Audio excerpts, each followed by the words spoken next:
EU champion TWA and Russian champion Smile Zath. Go over the TWA lineup. Talk to me about what we got. So TWA is coming here with Ohio and Thunder, so they like those 457s. We got a Des Moines, quadruple Petropavlovsk, Stalingrad, and Smolensk. Very similar lineup. We saw out of these guys yesterday. No real surprises here across the map, though. Definitely some intriguing ship choices. Definitely seeing a bit of an East versus West clash here, as Smile has opting for Conqueror and Republique, which is a ship that we do not traditionally see much of these days in this format. Salem, okay, we see some Salem. Hindenburg, yeah.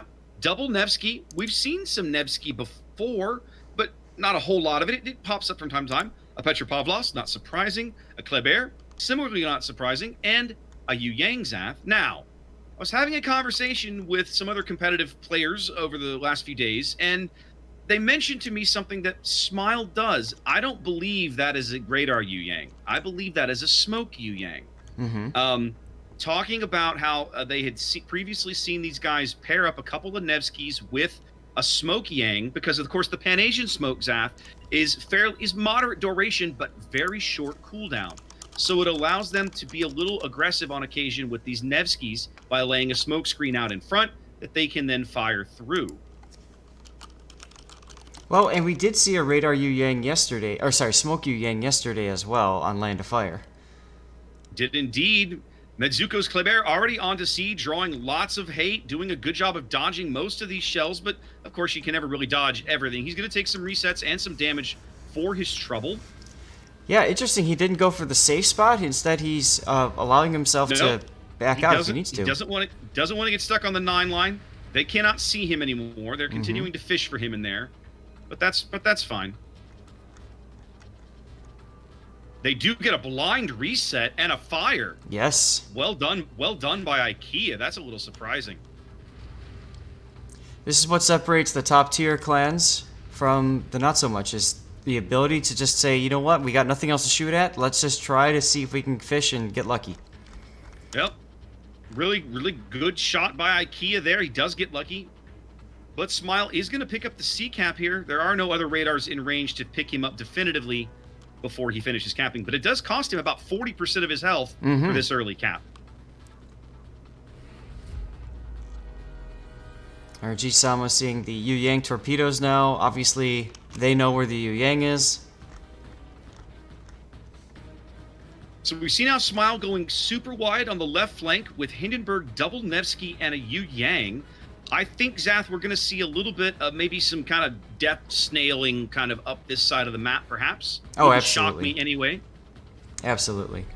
TWA picking up A very early. Both teams sticking up a cap here. 3.5 minutes gone. Now, I also want to point out the Smile battleship location. This Repub is playing very central, kind of mirroring Angelstone's Thunder on the north side. But look where the Conqueror is. He's kind of...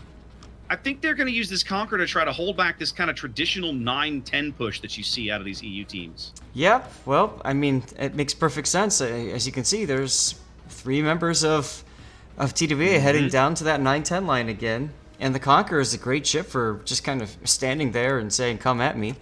Same thing with Salem. To me, Zach, this is very much we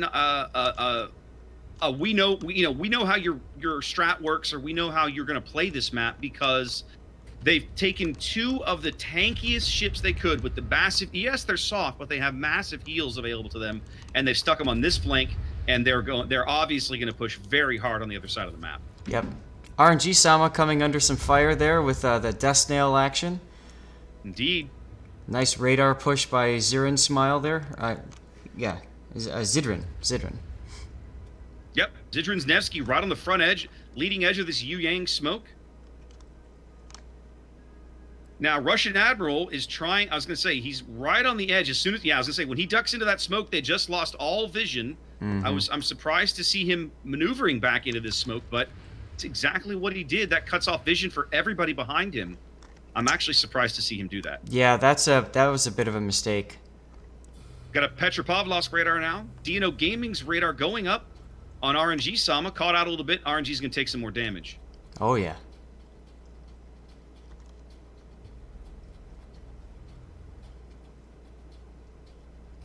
I was just thinking one of the reasons for the shorter duration smoke in the Yu Yang, it allows the Death Snail to be more mobile and Yes. take less torpedoes as a result. I was just going to mention that because, these torpedoes are coming in, but it's not really going to matter because, well, they don't have the range you see there, but also because, they can just, they're the thing about when you see teams try the kind of whole Death Snail concept, they generally try it because they can use the long duration American smoke and camp in one place. But of course, what does that do? That draws a tremendous amount of hate. It gives the enemy team more time to position a radar in, and so on and so forth. With these shorter smokes, and it gives you a chance to push and focus fire without trying to avoid as much fire as you can in return. Sure. Now looking over at Dino the taking a big hit. looking at the 910 line, just not much, just waiting for the push. Kinemon had a great angle and put some AP into the Dino's Petropavlovsk here as he sits into the A cap. I think they're going to be able to focus Dino out. What were you saying about the 910 line, Zap? Well, not much is going on yet. I was looking over to see if there was any sort of major push coming up from TWA. Nope. They're still trying to get organized. But you're right. I think Dino pushed up too far, and now he's just going to get farmed. Well, he's going to get focused out. He took one good AP salvo from the one line over there from Kinemod, and he's now on about 3K or so. It looks like they're radaring to try and spot him.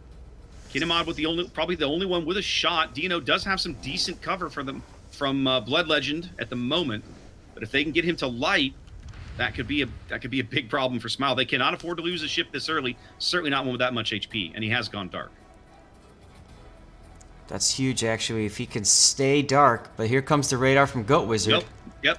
Goat Wizard putting his radar up as Dino is healing now. More shells from Kinemon falling in. TWA is salivating at the idea of getting one of these getting this Petro off the board early. But once again, they've lost sight of him. A few more shells are going to fall, but that's it. Kinemon drawing a lot of hate. Dino manages to survive it without a fire. Between the Yu Yang and the Petropavlovsk, they will pick up A. Smile out to about a 100-point lead here. 8 minutes gone in game one. That's right. John Sheridan now turning south in the Republic. He's taking some hits. He's got to back off. Angel Stone now capping B unabated. I just realized it was John Sheridan, Zap. I know. I was wondering when you would pick that up. we're in a game with a celebrity. How about that? That's right. That's right. This Doom Snail on the one line doing a great job of really focusing out these Petros, both Blood Legend and Kinemod, quite low, but at the moment they have no vision on either. They're backed up far enough. And you start to see the TWA force on the 910 line kind of getting reoriented. Like Yep. they know they need to get into C. They're headed that way. TWA does back B in the interim as they realize there's nobody there to contest it. In the meantime, you can see that Smile over with the Death Snail at A now. They're starting to reform. They're getting ready to push again.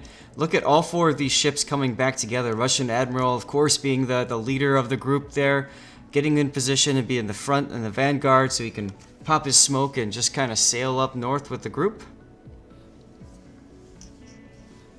This is a very well-honed, well-timed strategy these guys have, right? Mm-hmm. You can see the three cruisers converging right on Russian Admiral's stern. He'll start deploying his smoke in seconds for them, probably. Well, have they spotted? Not. No, they haven't spotted the Petros yet, so they're going to keep going until they spot the Petros. I see. Yeah. Okay. They'll keep moving up until they feel like they need the smoke, which right now they don't because there's no one that can see them. Exactly. Our buddy Sneaky Snake climbing into C will flip that cap over here for TWA in a moment. There it goes. That'll allow them to start closing this points gap as we approach the halfway mark of the match. Okay, there's Blood Legend radaring now. There's the smoke immediately. Yep. What a thing of beauty this is to watch, Zaf. Mm-hmm. Look at these guys. They know. Look at these TWA guys. They know if they kill the Yang, this whole flank changes in a heartbeat. Oh, of course. But they also know with that we talked about that Petro nerf now. So Blood Legend was detected. He instant radared, but he was still technically just outside of radar range. The Yu Yang was. So we could see the little bit less effectiveness of the Petro, although now Zidrin is a little far forward out of the smoke. Yeah, I guess they've decided they need somebody out front as, yep, Russian Admiral's right there with him. I'm a little surprised to see Zidrin doing this, but obviously they have a plan, whatever it is. I think they're willing to give up some of Zidrin's health if they can focus out one of these. Yeah, but Zidrin taking big hits there. That's what I'm trying to say. They're giving up all of his health. I mean, they're basically just letting him die. He hasn't. Yep, got another Thunderer salvo coming in. Yeah, like why? Petros, not sure why did that happen. Maybe a disconnect? I don't know. That's the only thing I could think of. That's the only thing I could think of.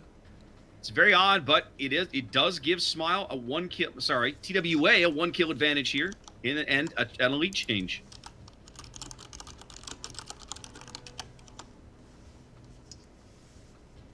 All the action really so far over on the one line. Not a whole lot going on the other side of the map, except for the fact that Smile has rotated their battleship back. That's the Republic playing south of B, trying to keep some pressure on Angelstone. They're looking for this Kleber, Zap. The small and radar just went up trying to find him. I think they know Medzuko is low. I'm sure they do. They don't quite have an idea of where he's at.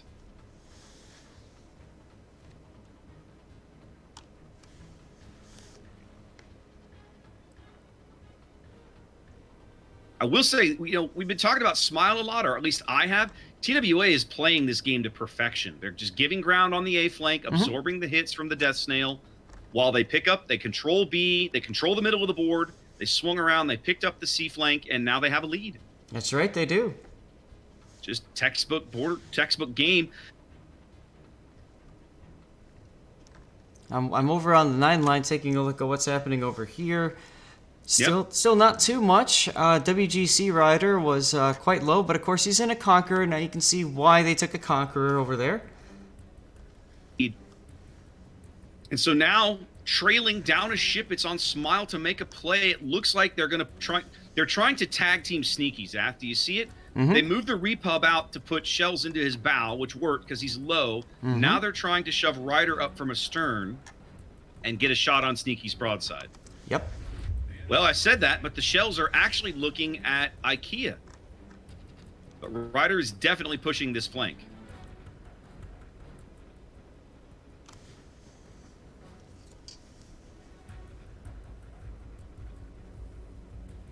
Darth Headings, Ohio, lurking, coming around the corner here. I have to wonder if he's going to try for the ram. He is. He is. He's coming up. If he knows he needs to trade and take this enemy battleship off the board. He's overturning though. I think he might. Is he going for the drive-by instead? Going for the Conqueror's drive-by. Soft. Conqueror's squishy. He's going for the drive-by. He's only going to get. He's not going to get any of his turrets around in time. Just the front two. Ooh, that was a big hit. Still. It's a very big hit. Takes a big hit in return, but it's not going to be enough because. Oh no! Oh, where did those come from? Was that the stern turrets? Oh my goodness! Those were the two bow turrets of the Conqueror of WGC. The stern turrets were the first two to fire, and then the bow turrets came up. Oh my goodness. Wow. That did not go at all like I expected, especially after that first salvo. That leaves Rider in close combat with IKEA's Petro. Smile closes the gap. 30 points here, 5 minutes to play.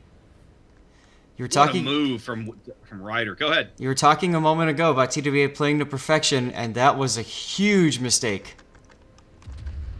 I'm going to have to go back and watch that again. I don't even know how I missed it. Wow. The big problem was the Ohio didn't have the rear turrets ready to go. No, he didn't. I saw that. It does cost them Rider. As now Medzuko's Kleber's charging in around the corner. He's at a point-blank duel with both the small and they're trying to kill Sneaky, I think. Oh, yeah. If they manage it, it's going to cost him the ship. He gets the torpedoes into the water. Bye, Sneaky. No. Is he gonna take the Kleber? But it is a trade. They get the Kleber off the board as Sneaky goes out. Smile seeking to make some very aggressive plays to make something happen here under 5 minutes, but right now not having a great deal of success with it, only trading ships. As, Farm over here on the one line just took a big hit. So did the Hindenburg. Very, yes. These guys have lost, unfortunately, when that other Nevsky died, a lot of the force in their push. But Angel Stone is low now, too. Angel Stone is quite low, under 9K, but they do back. Oh, they bagged the Hindenburg. That's a huge kill. Time's running out.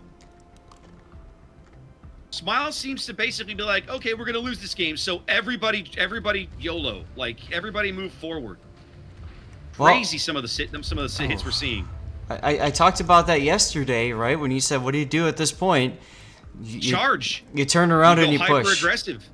You go hyper-aggressive. And I think some of that, Zaf, is because when pressed, some players they'll make mistakes, right? Exactly. But it doesn't happen to TWA here in game 1. A full court press from Smile and a couple of key points does develop some kills, but it doesn't develop the win. And TWA wins game 1. Wow. Some people in my chat are asking who John Sheridan is. So Raptor and I are big fans of Babylon 5.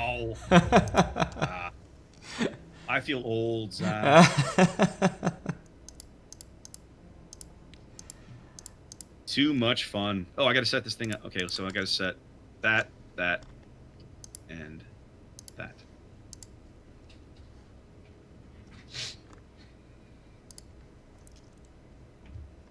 Oh, good. I'll see you on the other side. Wow, that was a great kickoff for this international grand finals with the semifinals that we saw here. And we'll get our guests in and talk about this match from TWA against Smile on North. Hey, guys. Hey. Yo. Hello. Well, the TWA just take their own pick, their own map. Crazy, right? Well, it's not the regionals anymore. They did. So you're allowed to. They did indeed. I don't know. Is this a good or a bad sign? Let's just say it's a good one.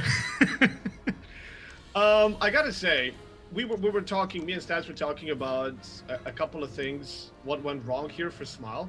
We've seen that kind of questionable Yu Yang pick again. That I don't think it actually worked. And Smile pretty much had a plan of, we'll take a big blob of ships with a lot of DPM. We're gonna get some kills over A. We will take A. We will just collapse on B and keep status quo on C. That was their plan. 6 ships were committed to that, if you count Republic in the back. BANCV was defending with 3, and they were in favorable position in terms of HP, and they even got a kill. Impressive defense without losing a ship. Like, I was looking at what's happening, and I couldn't believe that 3 ships are holding 6 successfully. And then a couple of trades at the end of there. Not exceptionally favorable for TWA, but they managed to get on top, and it was absolutely fine. They were in control. I spent most of that match with this expression on my face. Because I was looking...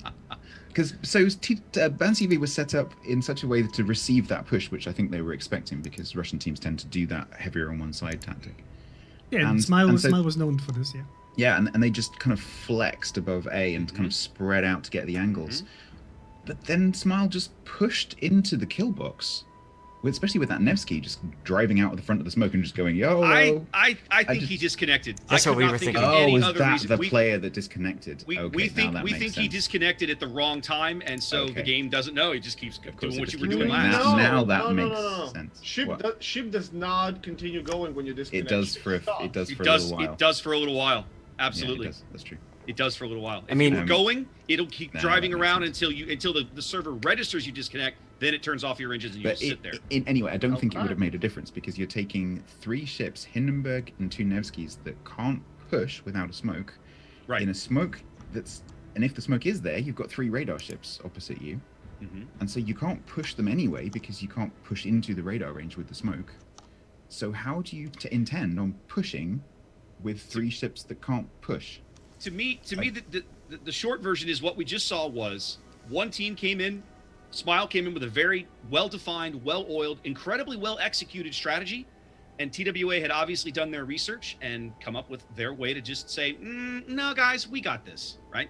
They knew what they expected what they got, and they knew what they needed to do to counter it, and they played it to perfection. It's that simple.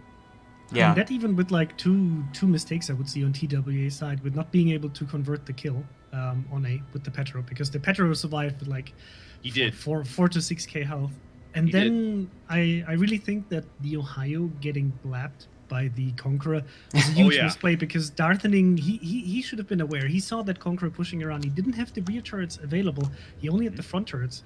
So that was really something that surprised me, because he could have even gone for a ram. In that situation, leading on points, leading on caps, would have been a favorable trade anyway. But then getting knocked out by the Conqueror and almost risking the Petro was a bit of a misplay. The game there. That's what I was expecting. I was expecting the ram, but then he overturned, and I'm like, oh, he's going to go for the drive-by. I thought actually the Conqueror would go for the trade with the ram, because at least from an HP pool point of view, he would open up that battleship lockdown that they had down there and potentially shoot something else. But no, he went for the drive-by and he got away with it. So a good push by the Conqueror, and trading decently there, but at the end it didn't really make that much of a difference when it comes to the outcome of the battle. I think that with Smile going for such a big blob of ships and not being able to utilize that DPM concentrated in that area to take down the Petros, which for me was really surprising to see that they couldn't take down, for example, Blood Legend. Yeah, it was insane. 6 versus 3, and BANCV just wasn't losing ships. I was just watching and thinking, how is this possible? 6 versus 3. These guys are still alive, and they're still keeping the circle. And Smile is just slowly going inside, and they're still keeping the circle around them. Like, the longer this goes, the better the angles are going to get.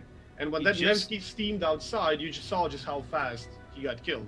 You just saw TWA with a textbook deployment of give ground, juggle your detections, don't let them see the weak target anytime that you don't have to.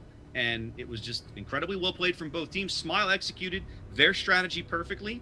I feel like TWA came into this game having done their research and watched these matches, maybe watched some previous games or something, and developed their own counter strategy and said, we got this, we're good to go.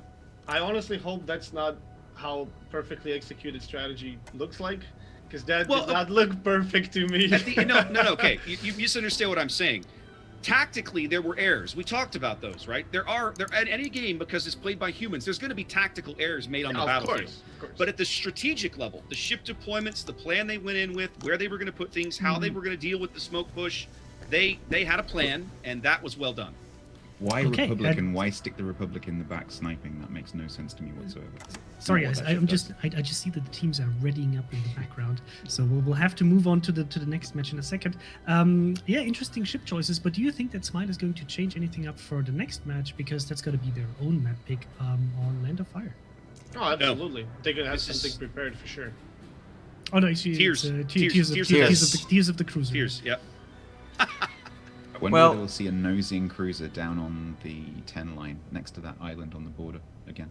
That was really interesting last time.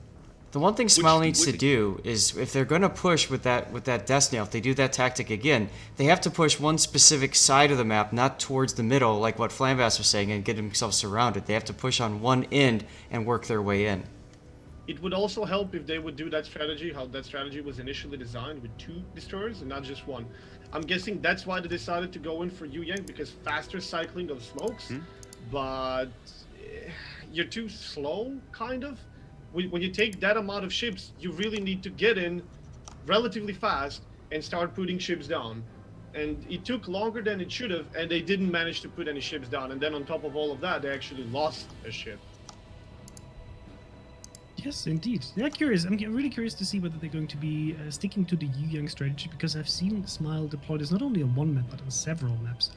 So, and this is a best of 3. So, chat, this counts. If Smile doesn't win this map, they're going to be out of the tournament. So they really have to bring their best strategy and their best lineup. I am cheering for TWA absolutely here, but we know that Flambus is very, very unbiased. We know. When it comes to the servers. I'm not going to be too sad if they take it to the 3rd game and win there. I want to see Shatter. I really want to see that map, because that's some crazy stuff. Yes. Steph and I were talking about that, how much fun it is to see what teams do on that map, because it's just insane. Yep. And thankfully, we've got more time to talk, so. Yeah. Yes. So guys, what do you think? Who's going to take this one? Smile. I'm gonna go with Smile as well. I think they're too good to go out in straight games. No. Yeah, probably.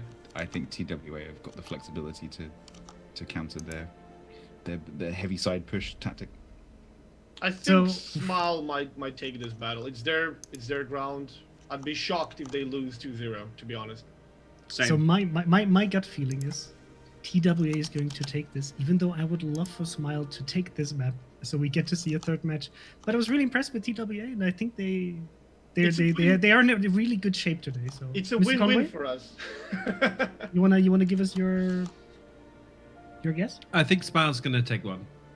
Okay, so we'll see. We'll be handing over to our casters. So enjoy the match, and don't forget to give your predictions in our campaign, so you can also win some prizes for your correct guesses. So see you on the other side. Enjoy, and Yeah, see you after the battle. Good luck to the teams. Indeed.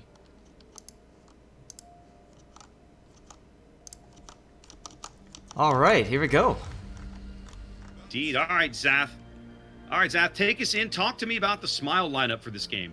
So Smile is coming in here this time around. They've got Sheridan and a Thunderer now. They have the Republic again. This time it's WGC in the Repub. They have a Salem. They have 4 Petropavlovsks, a Summer, and a Kleber. Indeed. BANCV coming to the dance with a Bourgogne Zaf. There it is. Look, Zaf, we have a French battleship on each side of this game. What is happening today?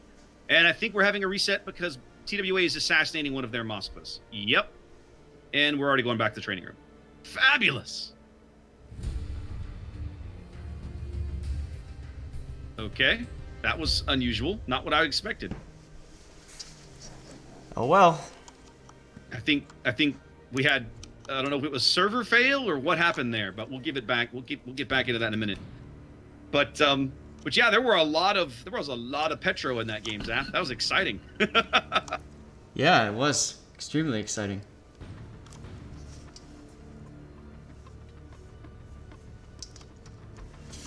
Trying to fix my little over there. forecaster camera over here. Oh yeah. So I have the camera embedded in the couch, and of course he steps right over it when he goes to the couch and goes to his bed. Like knocks it over. So every time he does, I have to get up and do like just a couple little tweaks to get the camera just right. Mm-hmm. There we go. I tell you, Zaf. I mean, based on the first game, I want to watch more Smile. Watching these guys play is fun. Oh, I know, and that's why I was excited about today. I made a comment about that on my tweet. This is an opportunity for us to see something we normally don't get to see. Right, which is Russian teams playing warships live, right? We just don't get to see this very often. Right. They're asking if the Nevsky on A in the first battle DC'd, and they're saying yes, he did. Yep, that's exactly what we figured. Which is not surprising, right? I mean, I'm surprised that. Go ahead. There's no reason for Nevsky to just sail straight out of the Death Snail at that point. No, I mean, like, it's just he wouldn't ridiculousness. Do that. Yeah, I was really surprised. I was surprised that Flambas didn't know that when you disconnect, like you do still continue on. Your ship continues on whatever engine and rudder commands it had for 30, 40, 50 seconds or whatever until the server registers that connection is no longer there, and then it shuts you off, right? Right. But for a certain amount of time, you continue on the same course and speed and rudder heading that you had set when you disconnected. And that's poor bastard, that's what happened to that guy. So that I do feel a little bad for them. And they're talking about in chat, that's one of the reasons that they wish that some of these, like these last few matches were best of 5. I know that it's interesting because I feel like I know one of the reasons that the best of 3 was chosen at the admin and organization level. Oh my God, Zach, we went right into the game, directly in, no server hamsters. I know that one of the reasons it was chosen was for time considerations, right? Because it's early morning here on NA, it's afternoon/evening in Russia. It's certainly afternoon in Europe, but it's like already Sunday night for most of Asia, if not early Monday morning. And so we're trying to play this tournament in such a fashion that's respectful of the time of the people that are playing and the time they're investing. And that's the challenge, right? Working across all these time zones. So if you're asking yourself, why are they only playing best of 3? The answer is because if we play best of 5, some of these AG guys have the potential to be up to 4 o'clock in the morning or 3 o'clock in the morning or something, which is honestly is not fair to them, and it's a little crazy. True. So it's not a perfect solution. There's no perfect solution, right? This is one of the reasons that it's taken us all these years to get a tournament like this organized, despite many attempts, many tries. True. I will say this though: if you're gonna be up anyways, what's another couple of games? And what I mean by that is, especially when we're talking about like today, right? Like playing 1, maybe 2 extra games isn't that much of an impact on individual person's time, right? Yeah. It's, again, for the people in the middle, the RU and the EU guys, it's easy for them to adapt. For the people at the extreme ends of the time zone scale, that's North America and Asia, it's much more challenging. Sure. But anyways, here we go. We took a look over Smile's lineup last time. Thunder, Repub, Salem, Quadruple Petro, Summers, and Kleber. Here with the restart, we'll take a look at TWA's lineup. Going Burgonia. I know Zath has to be excited to see a French battleship on each side of the map. Yes.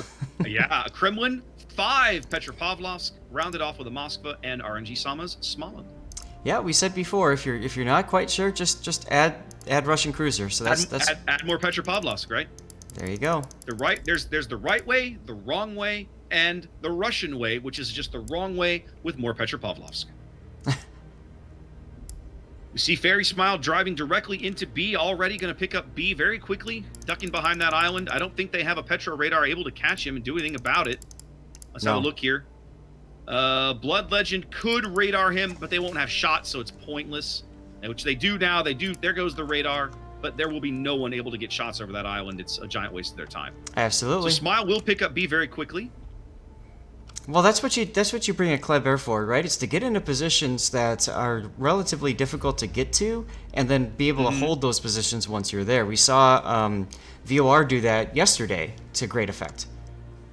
So Zath, we talked in between games with the group, with all 5 of us, about Flambass and Stats mentioning that you see the Russian teams, they like to go heavy on one side of the map. You're seeing that here already as they're sending Repub, Thunderer, 2 Petros, a Salem, and a Summers all go into A. The Kleber's in B, and 2 Petros down south are expected to hold back the flood of TWA ships that are bound to be coming from that direction. Mm-hmm. And both sides are kind of looking at C as, we'll just kite away if we need to. Right. You can tell that C is not the focus here. And I'm not really surprised to see that. C on this map, if you can pick it up, fine. But trying to move from C into B on this map is very challenging because of all the limited access points. The enemy team knows you're going to be coming through one of these gaps. That's right. Oh, torpedoes coming on Kinemat. Those are Kleber torpedoes that said they shouldn't have the range, or it should be right at the extreme edge. Yep. Those were simply torpedoes that say, stay away. 3 minutes gone, and we see the early cap from Smile giving them a small lead as they continue to deploy up the 1-2 line for their big A push. RNG Sama Smolensk up there, hoping to bag A before the push devours it. And you can see, once again, Smile putting a large number of forces up on one side against a small number of forces trying to defend.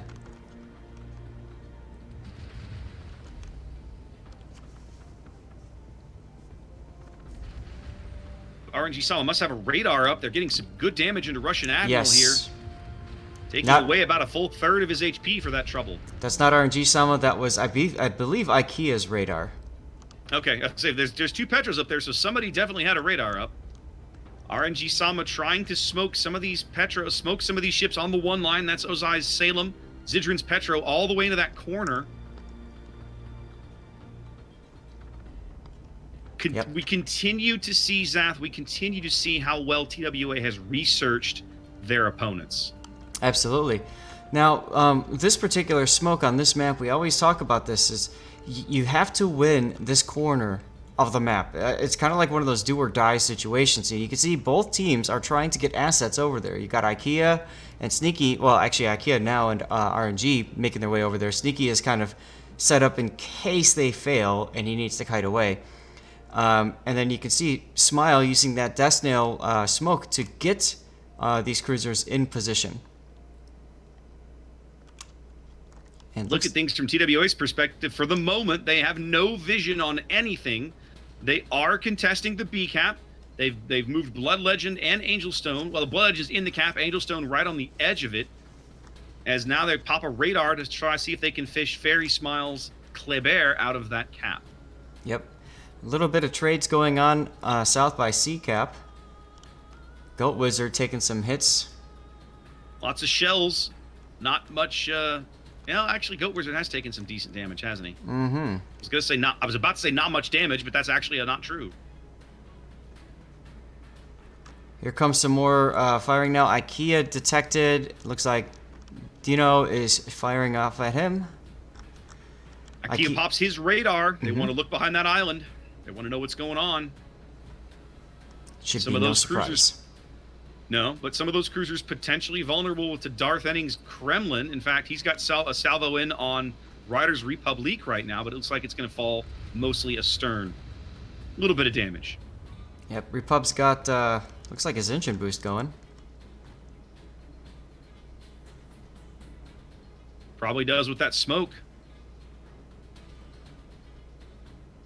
Small lead change there.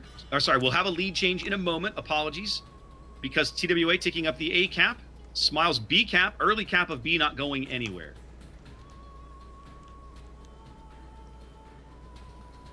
And we have C. Go ahead. we have a beach party forming up now over here south of this island at B2. Very much so. You can see Kinemod pushing aggressively kind of around this little island. They're making a play for C through the middle of the board.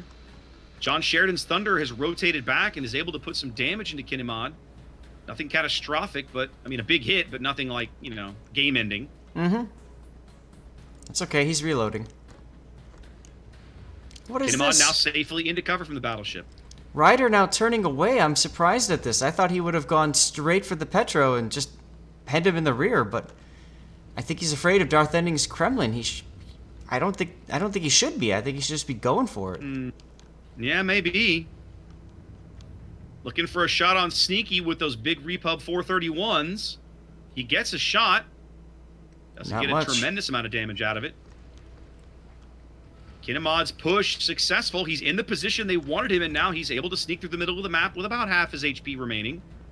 As now we see TWA pushing through the middle, kind of the way this Burgonia is reversing. That's Angel Stone. As I watch this Smile play at the top of the map, Zath, I'm just not sure how this is meant to work. Yeah, that's what I mean. They're trying to get Russian Admiral off the board. They've got him radared. They're probably going to get him here in a minute. On 2K, a couple more shells will be enough. They can spot him. The shells are already inbound. Oh my They goodness. missed him. Sorry, that was the Kremlin dispersion says no. Admiral survives on about 2,000 hit points. All right, now the Repub is moving up. Yeah, now Ike's doing a stern to this Petro. Here it comes. Solid AP salvo, but That's the right. Petro hangs on.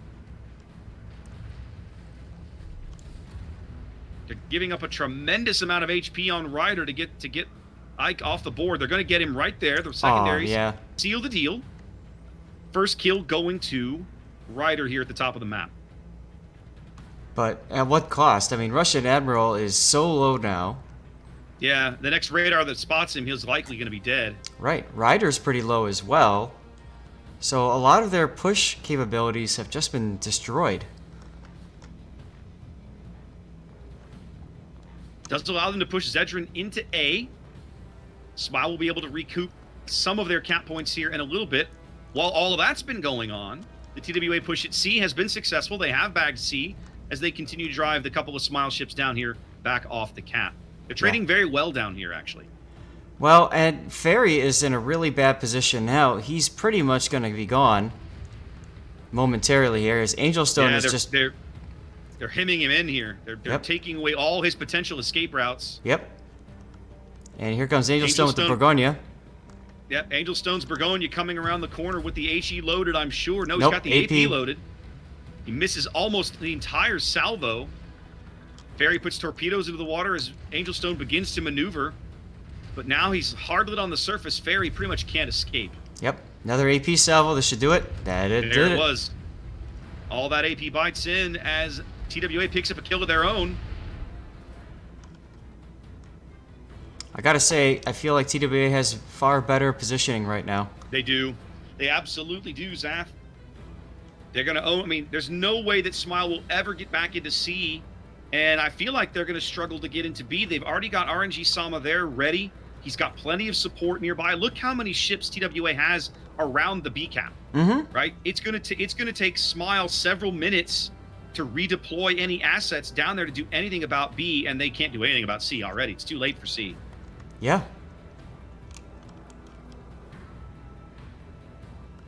We're only halfway through this match, Zath. We're at the 9.5 minute mark remaining. I honestly feel like Smile has already lost this game. It's Now, definitely certainly looking that way. They might surprise me. There might be a way back in that I don't see, but based on their deployment and the health and the board that the ships that they have remaining, I don't know what it's going to be. I don't know how they're going to be expected to do it. The only way back in is if they can somehow find a way to kill RNG Sama and the Or Burgonia. if TWA trades badly or makes a mistake, right?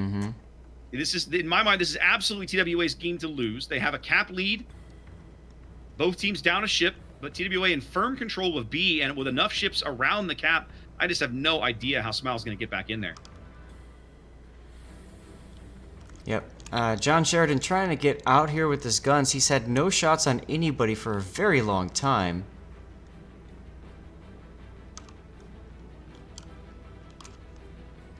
Mitsuko For the moment, he can only see Angel Stone. Yeah, I don't know what Mitsuko is trying to accomplish turning back like this. Maybe he's making for that island.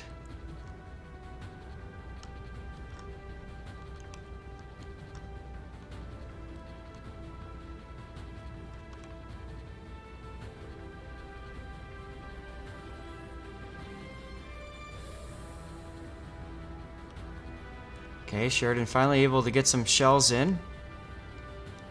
Yeah, his last salvo, he fired too early. There was too much island in the way. He wasn't able to get anything out of it.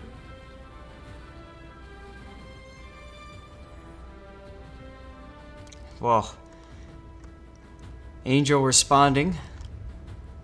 Well, I mean, you know, the Burgonia HE is going to do nasty things to the Thunder. Both of these battleships are very squishy, right? They're very, very soft in general, except Thunder has that. Well, Thunder doesn't have the fancy British heal. She doesn't, does she? It's a slightly enhanced heal, but it's not the super heal that the Conqueror would have. Okay. All right. I didn't think it was that good. 7.5 minutes to play. 3 minutes on the timer. TWA out to about a 200-point lead here in Game 2. This is do or die for Smile. They need a win here to continue on.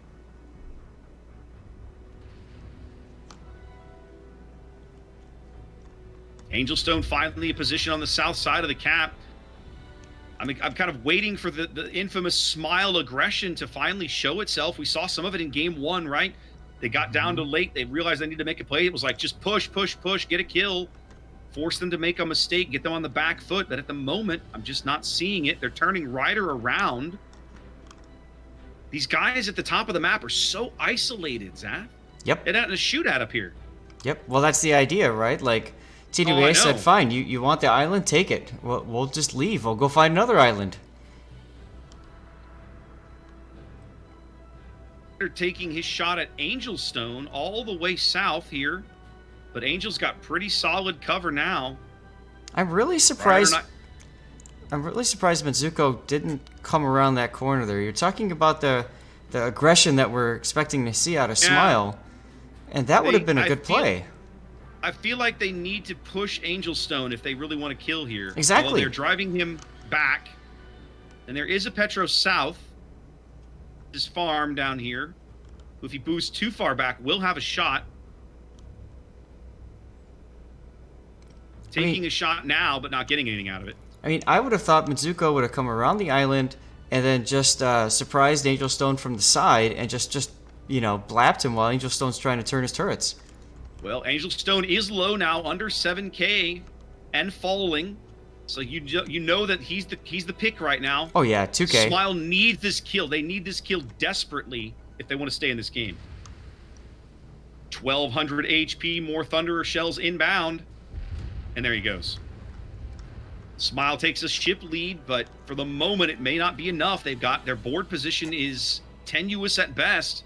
They got to find a way to break into the B cap. Slow down the bleeding. Russian Admiral's going down here. He got detected. He's at 62 hit points. Radared. Here comes. They can't see him. I guess they got him. Sneaky with that last salvo. Last salvo, right as he goes dark, they do bag Russian Admiral. That's a big kill for TWA. They couldn't secure it earlier, but they get it here now as we're under a minute to play on the timer. Smile's got to make something happen. They are finally driving DNO into the B cap. He'll be on the B cap in a moment. That will slow things down a little bit. But TWA will continue to take up the C cap. There is no Smile ship in a position to do anything about that. So basically, Smile needs a kill. And as I look over the TWA list, I don't know where it's going to come from. I don't either. 20 seconds to go in the game. The Kremlin is the lowest thing in terms of percentage, and he's still got 36,000 HP. There's still only 35 seconds left in this match.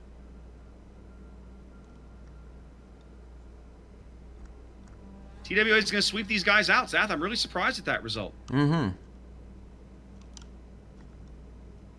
feel like Smile maybe waited a little too long. This stuff that happened at the top of the board, like they got up there, they got the Petro out, and then they just sat around like they were trying to trade for a while. I didn't understand what was going on.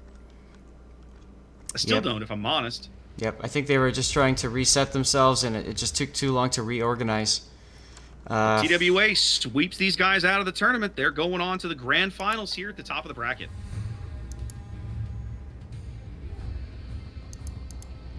Yeah. Flambass is gonna be beside himself. He's with glee. He's gonna be so excited.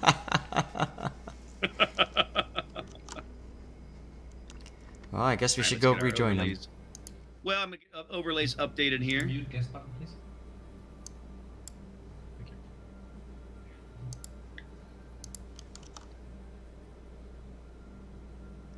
We could hear Conway just saying.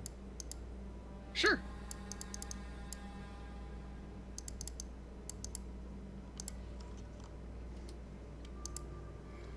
Well, we're all waiting here.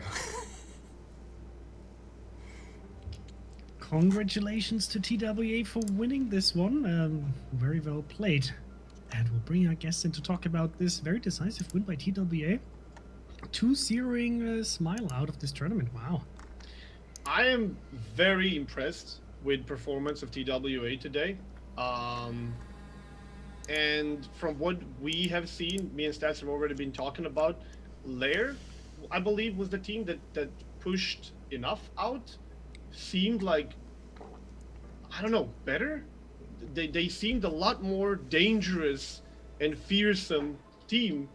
So I expected the Smile to be even crazier. And BANCV was just so good at slowing the pushes down in both games and made Smile kind of look just like one-dimensional, which was a bit weird. It was a 3v6 and a 4v6 2 times in a row. Extremely good trades for BANCV. And before we continue, it was a disconnect in the first game. I asked them in the training room, that Nevsky that sailed out, that was unfortunately a disconnect for them, but I don't think it would have made any difference, as we've seen in the second game. Very, very awesome game. Yeah, I know that was a lot of fun to watch, but by about the middle mark of the match, by about 10 minutes in, I told Zath, I was like, Zath, I don't know how Smile's going to get back into this game. You know, they had successfully executed that kind of push all the way to the corner of the map, and then they got that position, and then it just felt like they didn't do anything with it. They kind of got up there, and then the forces that they could have kept shooting at had already pulled back, and then they left 2 cruisers and a battleship and a destroyer in that corner. Almost half the team just kind of, well, here we are, you know? I think the big problem, and I commented on this map, you typically want to take that island and B2 at all costs. And the problem is that the cost is simply too high for Smile, right? Their destroyer, Admiral, he was left at like 2,800 HP or something. So guess what? Now he can't really push anymore, right? He can't do what they wanted him to do. He later dies doing what they wanted him to do, right? Which is to push into the Petros, spot the Petros, but don't get radared and take too much damage. That's what happened the first time around, and now he can't do it again. Meanwhile, That push around the corner, that push, when Smile made that push, I had no idea what was going on. You commented on it too, because when they took Admiral and they put Admiral out there with the smoke, he's getting pounded. And then you've got, I think it was WGC Rider in the Republic. And I'm thinking, all right, he's just going to come around, he's going to smash this Petro right in the butt. And he didn't do that. He turned out and he turned away. I think he was afraid of the Kremlin salvo coming out broadside, but that's something you have to take it, right? You have to take that hit. You know you're going to take it, but you're going to trade the life of a cruiser in the process of doing so. That's the job of a battleship. And it felt like there was just a little too passive. I was saying to Flamas, I'm honestly kind of sad the way that we're using Republic in both those matches, because it's one of my favorite ships. And like you just said, like, it's got that French-spaced armor. It's okay. It's going to get whacked by the Petro probably once or twice, but it's going to nuke it if it can use both of its guns. But why would you turn like that? It just makes no sense. And meanwhile, the destroyer's radared and being shot at. It just... It sounded like you can hear somebody in the background, while he's moving forward saying, abort, abort, abort. Because I was going to... That's what I expected, right? He would just... Like, they deployed so many resources to get to that island, and it was clear what they're going to do. And I was happy to see they're not pushing the DD around against the Petro, but they're using the battleship to take the beating, to keep the cruiser's HP and the DD alive. And then suddenly the Republic turns away, still eating damage, obviously, because he's still going to be there, spotted. And then the DD is suddenly going around and then not even really getting the torpedo hits. It was really surprising to see. But That if it was like... wind time forwards like 5 minutes, literally like 5 minutes later, that blob is basically still in the same place. Exactly. And the TWA ships have just done what they did in the last match. They've just drifted away a little bit in kiting positions, lovely angling from all of those players. And you're looking at the health pools 5 minutes later, and basically BANCV are on pretty much the same health pool they started on, and Smile are in tatters. What happened to Smile is, I believe they thought that they were going to get that position in the upper right corner for free, and they thought they were going to get with full HP ships there. You would be crazy to try and stop that push. TWA is crazy enough to try and stop that push. They've done it successfully in the first game, and now they had actually a ship extra, so they used that ship extra to throw them right into the jaws. And we were just thinking and talking to ourselves, okay, this ship is dead. The second that order came that he's going to go behind the island, the ship is living on borrowed time. How good of a trade can he do? Holy cow, did he trade well. He got the DD down to 2,000 HP, which means for the rest of the game, Somers cannot afford to be radared. First time he was spotted, he was dead 5 minutes later, I think. And on top of all of that, they dropped Republic to like 20,000 damage. That was a golden trade. And now you have this push that was supposed to win that for free, stuck in the corner of the map, miles away from any objective, and all the ships from BANCV are successfully extracted with 4/5 of their HP. It was just, what are you going to do now? You are 5 minutes away from the middle of the map if you just sail full speed, and you got no strategical objective. One of the things it wasn't worth it. Yeah, I agree. I think one of the things that sometimes isn't appreciated in these diagonal spawn maps, you see it on Trap and Tiers, CZA, the extreme corners of a diagonal map are actually, I mean, you draw a line through there. That line, of course, the hypotenuse of the triangle is longer than if those caps were across the center or up top to bottom or something. And so it takes more time even once you shove teams to the corner of the map to get back to where a position of relevance again, potentially, because they just got farther to go. The shells have farther to travel. So if you're going to get up there, great, make your play, but you got to keep moving. You got to get in there, make your play, and get out, because the play in that corner of the map is now over. The action, you need to be somewhere else because the focus is shifted already. Yep. Yeah. And I think there's one other. Lamas pointed out something really interesting, which is that he mentioned like one-dimensional, so Smile feel one-dimensional, and I think what that is that Smile have the plan. They're like, right, the plan is we're going to blob push that corner, and we saw it in the previous match as well. And so they're like, right, execute the plan. And meanwhile, it just feels like the other half of their team are just sort of floating around, just biding time. Exactly. Whereas BANCV have the response to that plan, but they're also executing their own plan at the same time down the other end of the map. Yeah, you saw that. It's that duality of respond and act that Right. Smile just don't have. You saw that with Kenny Mod's push through B as he The came balls, through B. of steel on that. Yes, that was beautiful. That was beautiful to watch, and you could tell like that was a 100% calculated move. He knew he was going to get slapped around. He was banking on his armor, his speed, his low profile, his low amount of freeboard to keep him in the game. He was trading his health for a better position, and it worked to perfection. Yeah, they did that twice with pushes through the middle. Both Angel Stone and Kitty Mod were at some really questionable, high-risk, high-reward pushes, and they both done it very, very easily. Yeah. Probably, potentially, at least half credit due to the 2 Petrels in the Russian team doing nothing. They were just sitting in the other corner of the map, just like Stats said, and what are we doing? Well, and that's... The team on the other side of the map is fighting. What's our job? That's what I had commented to Raptor about, was when Angelstone had tucked into that island towards the end and he's, getting long-range farmed. First of all, John Sheridan didn't have an angle on him. That was the Thunderer. Didn't have an angle on him for a very long time, or anybody for that matter. So his guns were out of the game for a long part. When they finally were in the game, I noticed that Mizuko in the Petro had turned around, and I'm thinking, what is he going to do? And right around just a little bit after that, Raptor says, here we're going to see the characteristic smile, like just go, just balls to the wall push, right? And I'm thinking, I'm expecting Mizuko to come around the backside of the island and then just get right behind Angelstone and just blap him on the right side while his guns are pointed left. And it never happened. Mizuko just kind of stopped and hung out. And I'm like, what are you doing? I felt that was their chance to really take that battleship off the board and give the group up north a little bit more time to get back into this. And for whatever reason, they just simply didn't take advantage of that. Yeah. Oh, well. Surprising to see. That's for me. That's always the most surprising thing, to see a team of that quality not being able to respond to the change of situation on the battlefield. Because I would have expected Smile to realize that A is not working out. This is not working. Yeah. This is not working. We have to kind of come up with a plan B, and this is their strategy, right?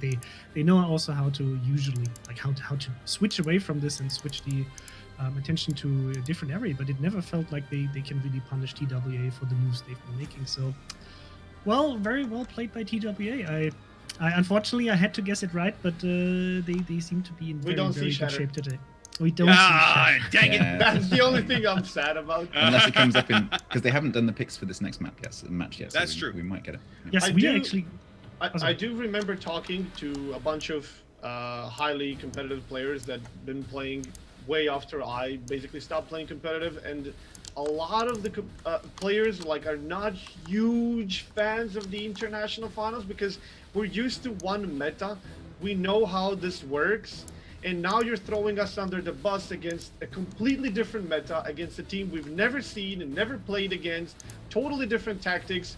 It's not very representative, and I'm thinking to myself, yes, okay, but then who can adapt better? That is the really important part in competitive. Who can adapt better in those kind of situations? And BANCV has just performed outstandingly against Smile, and Smile just completely failed to kind of adapt. They tried the same strategy twice. It failed both times. Yeah.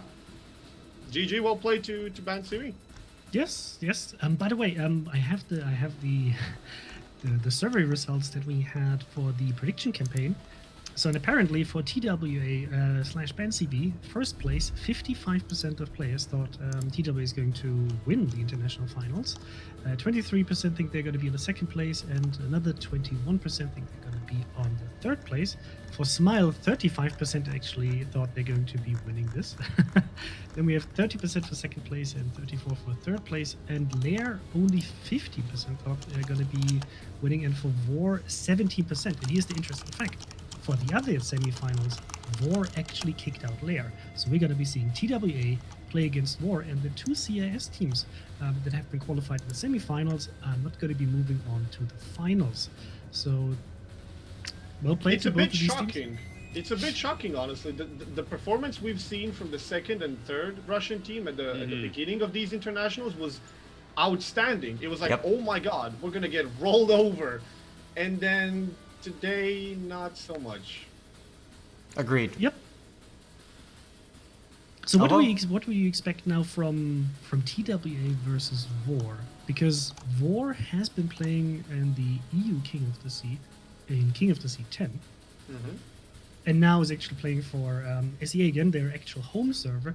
Do you expect this to be a rather, let's say, European meta-focused match? Or are they going to pick some of the things they might have seen in the last few days?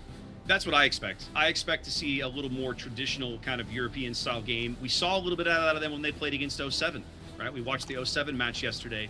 We saw some of that. I think you're going to continue to see that unless they make a conscious decision to change the tactics they showed us yesterday. They could do. I think you're going to see very similar kind of game. The only problem there is they're going to be playing BANCV's game then, because that's where BANCV is the best. I completely agree. Because we have seen this when it comes to the EU meta, these guys are on top of their game. You try to play their game, you get smashed. You need something, you need to improvise something. Smile tried, failed. So yeah, I'm definitely thinking that if they manage to beat Smile like that, then they can do the same for VOR. But I think VOR is like a 50-50. They are a bit of the EU meta, but they have a bit of their own, which can prove to be very valuable. Like an ace up their sleeves. That's what I'm expecting out of VOR, to see something out of the ordinary that could give them the edge, which is exactly what they're going to need against BANCV. So I'm thinking we're going to have some pretty good game. Well, VOR does really good work with their destroyers, right? We saw that with the 07 stuff. So I wouldn't be surprised to see VOR do their clever craziness with escorting maybe a small end or something like that, and just completely destroying whatever destroyer they run into on TWA side. I think it's going to be a very competitive, exciting series. I can't wait to get to it. It's going to be fun. Is it 4 yesterday that we saw with the Marceau pair? Yes. Yeah, I like that. That was pretty clever. I think if you're going to beat a very technically competent team like BANCV, you need to bring something surprising, and they could do that with map choice. They could try and force BANCV to play on a map that they're not comfortable with. Of course, that means you need to play on a map that you're maybe not comfortable with either. But they could choose Shatter. We might see that. I was gonna say, you want to throw TWA off your game? Let's just ban North right out of the K. Right, every time we see them on North, let's just ban North and make them play a map they don't like. True.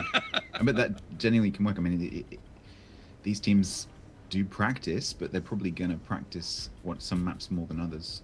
Fair. And they're going to know the positions on those maps more than others. So yeah, you can force them out of the comfort zone. Do you think that time zone is going to be a factor here? Because this is going to be an EU prime time for TWA, right? There's basically Central European team, while VOR is basically playing, I think, around midnight. So this is almost like Monday morning already for them. Yep. So do you think how much of an impact does that have for like a competitive player? Depends how they spend their days, to be honest. I think it's more individual than overall. Like if you got up, I don't know, 8, 9, 10, and you spend the entire day working and doing some stuff, not necessarily like work, but doing whatever, and you spend the whole day in front of the PC, your eyes are tired, your brain's tired, you're already kind of tired, it could definitely, in fact, influence the outcome. But if they were kind of saving themselves a bit, shouldn't be too big of a deal. But it's definitely an advantage to EU team. Yeah, I mean, if they're made up of night owl type of players, I don't think that starting at midnight or 1 a.m. is going to be that big of a difference. If it was a 4 a.m. start, I could definitely see that argument, right? My day starts at midnight, so. Yeah, it's not like they're playing like a whole tournament day, because if you've got like a whole 8-hour tournament session, like day 1, for example, then time zones are really going to matter, because that's very, very tiring, even if you do it in your like peak time. But in a couple of matches, you can adjust to that, and you can plan your sleep and stuff around it. And the good thing is it's going to be a best of 3. We're not going to be playing a best of 5, because we didn't want to put this on teams to play at very, very odd hours and then have a best of 5 as we used to for most of the final matches that we have in King of the Sea. So here's a question for you then. Do you think that bringing the four regions together, but having to shorten the schedule in order to do that, is better than having 2 regions versus 2 regions separately, but having a longer schedule? Flamax and I were talking about this earlier. What do you think? If you're asking me directly, so for me, personally, personally, so me personally, not talking for wargaming. Unofficial position. It depends on the players. I would always love to have rather best of 5s than best of 3s, because the more games you have, the more clear picture you get from the teams and who's actually the better team, because you might have two matches where one team is just taking a bit more time to adjust to whatever they're seeing, especially in international clash where the meta might be significantly different. So I personally prefer the best of fives. The best sets of matches that I've seen were best of fives compared to best of threes. But you have to kind of make that compromise. But at the end of the day, I rather see all of the regions clash with each other, because this has been an absolutely amazing and entertaining tournament yesterday. Absolutely. To see all of these, like, Yes. weird in a sense, for like me, like I mostly watch EU content or some NA content just because of the time zone, where I live at. I see that content, that's what I'm used to. And seeing the things that happened yesterday just amazed me. It's like, this is creative, this is cool, it appears to be working. They managed to surprise teams that are the best of the best on their own region. This is what I love to see. And if you have games like EU versus CIS or EU versus NA, then yes, that's cool too, but it doesn't have that same feeling. So I would still love to go for full international and find a way to make time zones less hurtful for people. So I have a suggestion. Fly the Asian teams to Europe so we can have a proper best of 5 battle for third and all that crap, please. Fantastic. Can you start working on an antidote for COVID so we can do this for King of the 12? Yeah, next time. Yeah, Clearly not this time. So I have a bit of a different opinion on this, maybe as well, a differing opinion. So first of all, you point out that we have less time, but that's actually not factually true, right? Because we had essentially, I mean, at least for the official broadcast, right, we've done 4 full days of King of the Sea broadcasting, whereas we usually just do 2. Because by moving the international to a format where we have all 4 regions, not just do we bring all 4 regions together, which I think is a fantastic thing, even if the days are a bit shorter, we also have a situation where we can't really do this in one day after the grand finals. So it meant that we overall adjusted the tournament format a bit, and that we were able to, like broadcast a day with starting with the best of 16. A round of 16, which I thought was really cool, because it means that we get to showcase more of the regional teams and we have a bit more time to spend with them. So I think overall we have a really tournament content packed time for King of the Sea with this new formal schedule. And if viewers like it, so let us know, guys, in chat, what you think. Then I think this is definitely something I want to keep doing going forward. Yeah, this one I really definitely like felt better paced. Yeah, it's nicer to follow. Yeah. But what do you guys think? I like the being able to bring all the teams together, right? I mean, and this was for those of you that don't know, I was an admin on the King of the Sea organizers side here on NA for a couple of years. We continually talked about the idea of trying to get all 4 regions together for an event. But the time zones just absolutely continually work against you, because you literally, like we were talking about earlier, you got Asia guys playing in the middle of the night, and you got West Coast American guys waking up at 5 o'clock in the morning to play. And it's just the guys in the middle, the EU and the Russia guys, it kind of works for them. It's the guys on the extreme ends that get hosed in some fashion. And so it's tough to organize. I'm excited that you guys were able to find a format that it kind of pulled together and worked. And now that I realize not every team is going to be happy. There's still going to be some griping about it, but I hope we're able to continue it, because like Chrysantos, I really enjoy seeing all the different metas, seeing all the different regions come together, play a bracket thing, let them see what get that little taste of what life is like in competitive on the other servers. And it's a lot of fun from our perspective to see that clash occur and showcase it to everybody. Yeah, I remember a few years ago, I mentioned, because you always had this problem, which server is the better, and then you would face 2 servers together, but you then leave 2 servers out of the box, and you're like, yeah, but we would still beat you if we would play against you, blah blah blah. And I was always thinking, if we're already going to do international finals, why don't we just bring all the servers together to see really who's going to come on top? And then the problem was kind of obvious. We can't. It's going to be impossible to mix all the players. So I'm really happy that this actually finally got to be shown, that we actually finally put all the servers together. I just wish we could actually see a couple of extra best-offs today, it would be nice, but there's no way. I know. I don't know exactly where VOR's from, but I think it's like either midnight or 1 a.m. in the morning for them right now. Understandable. So there's no way. But I also really like this format, and props to the organizers for thinking of like a good way of organizing this from that it makes sense from a tournament perspective as well. And I also have to say I much prefer this variant where we have like a team that wins in the end rather than saying like, hey, EU is better or something. And- I like and this more because it's also- an individual team performance rather than a collective one.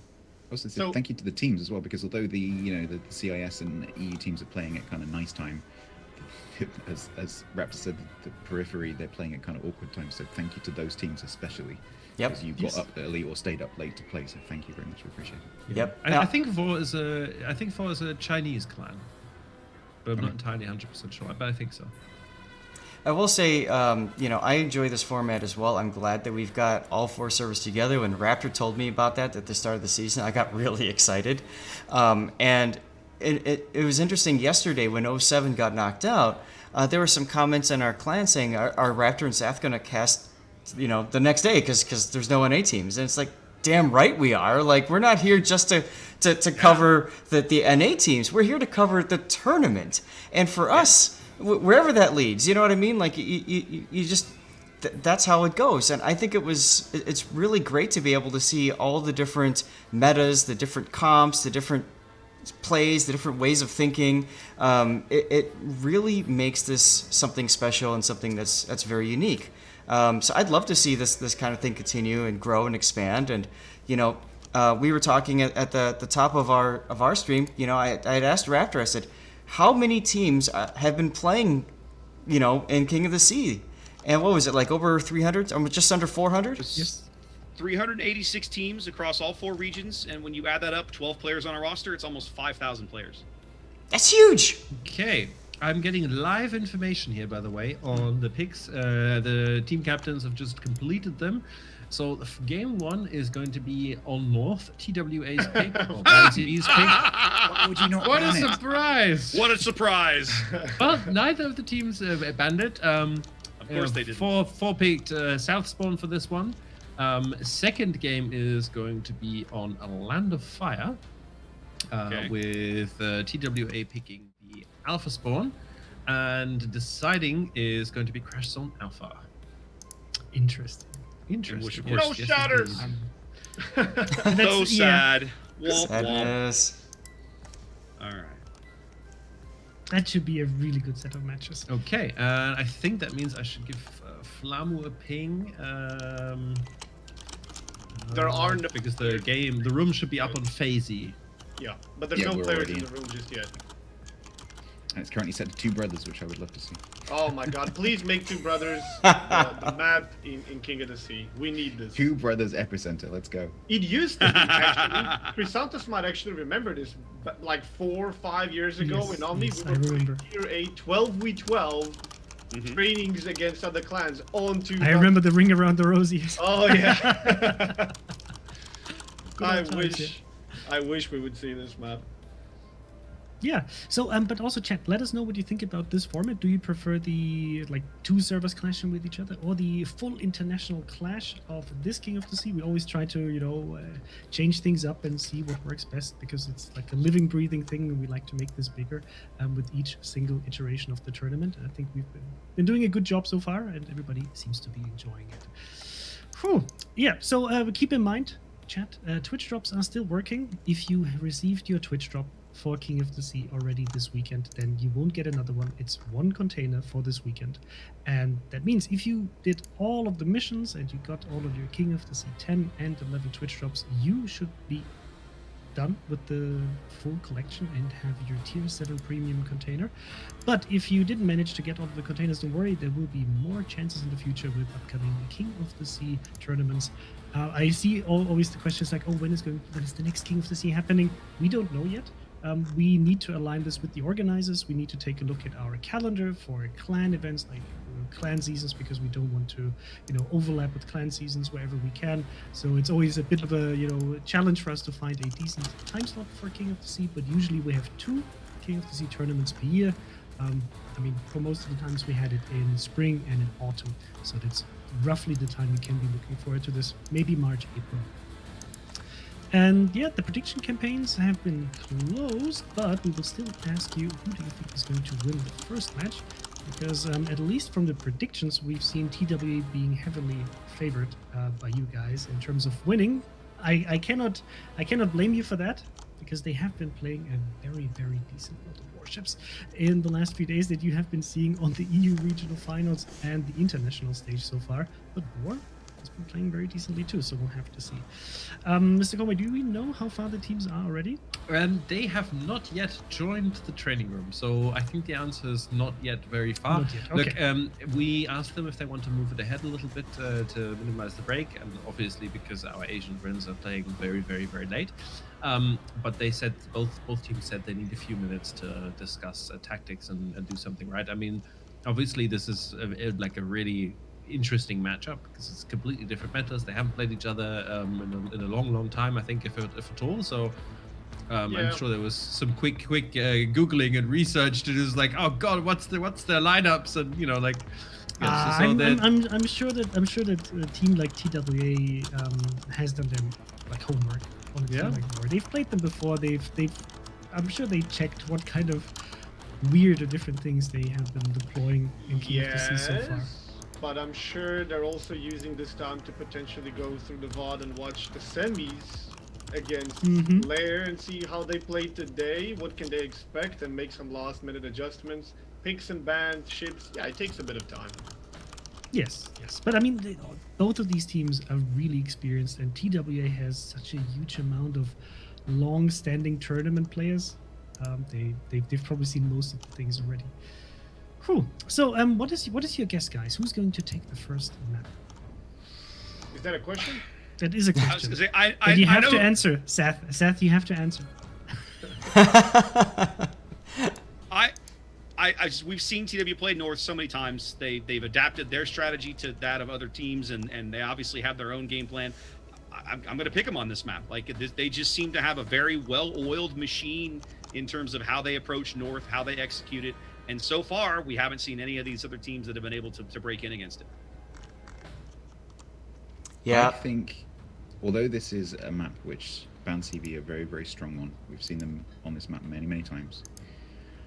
That double destroyer play that Zath mentioned earlier, we haven't really seen them deal with anything like that. And somebody get this man out of here right now. Okay. But Flambas. But one of the things that we know that BANCV do really well is respond to things. They're very good at flexing with things and dealing with things. So I don't think it's going to cause them too much trouble. But if that double destroyer, assuming they do this, if VOR's double destroyer tactic manages to take down a cruiser, which is a linchpin of BANCV's positioning, that could cause them some issues. So we're going to be watching that quite carefully, but I would put my money still on BANCV. BANCV as well. BANCV as well. Okay. You know what? I'm going to go against the popular opinion here because I still think that TWA has been very convincing, but VOR might just surprise them with something crazy. So I'll just give the first match to them. Mr. Conway. Conway put you up to this, didn't he? Look, I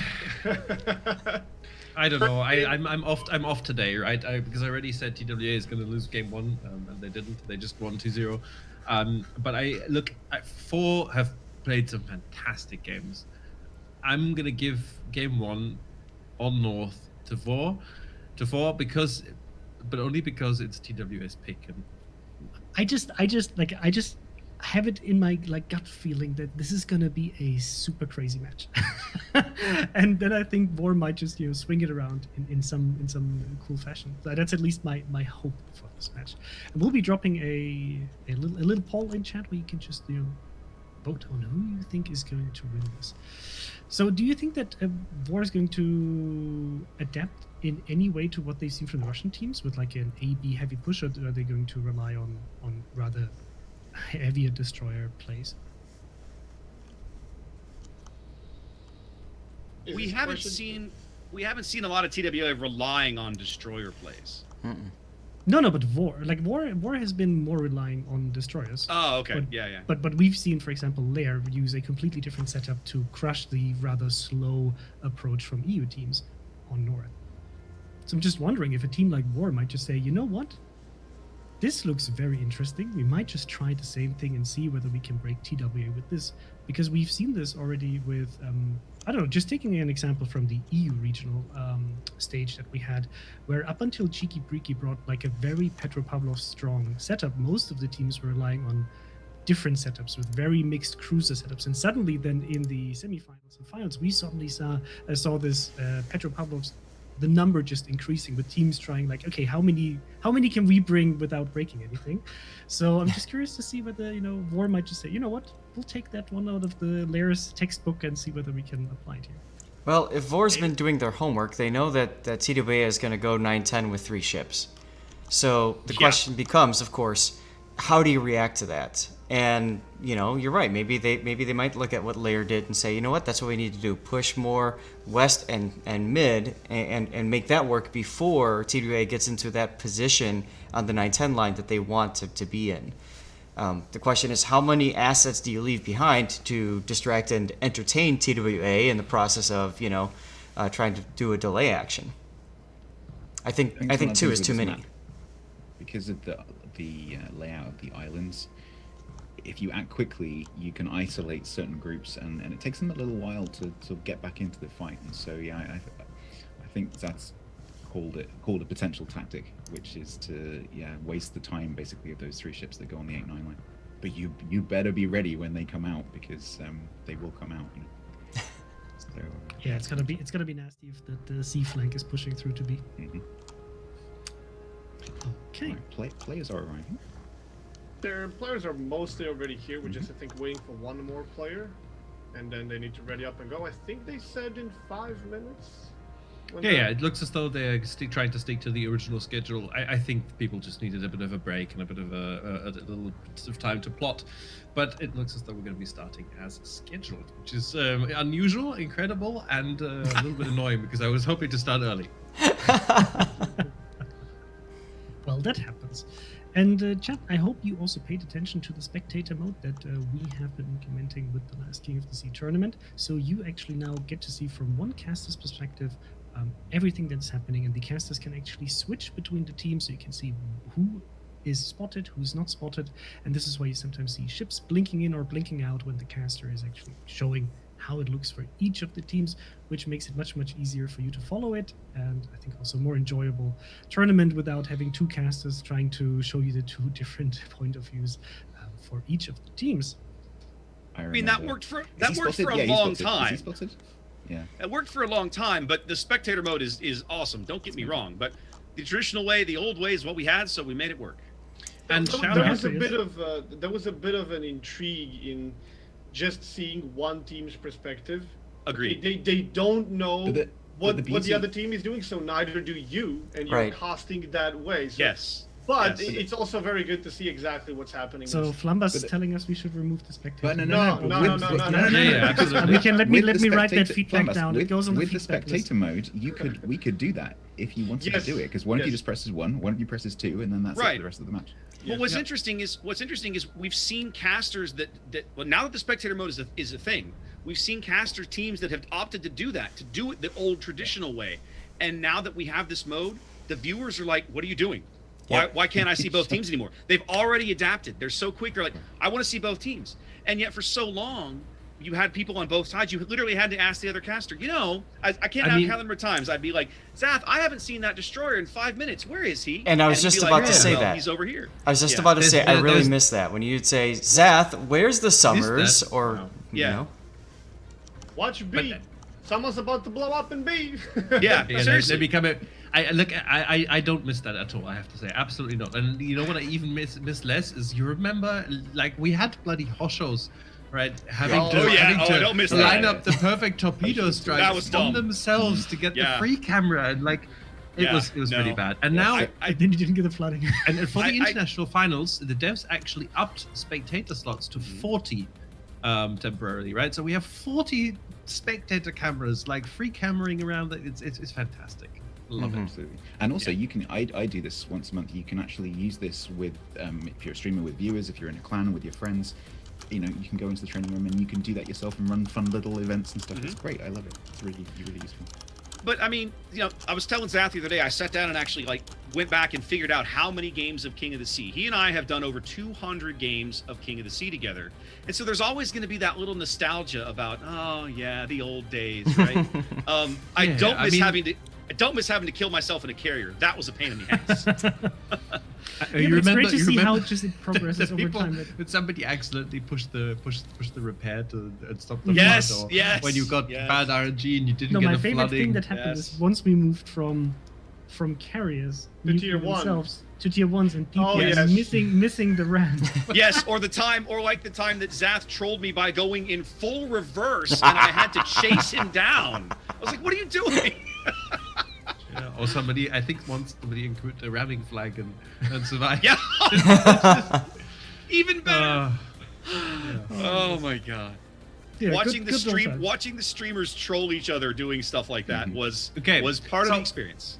Gentlemen, it's go time. We have 30 seconds to go. Picks, present us. Game 1. We already did Decide. this. We already did this. But We did this. Where were you? Okay, I said VOR. 4. Statsbook. BANCV. BANCV. Flambas. Please, are you really asking me that question? Come on now.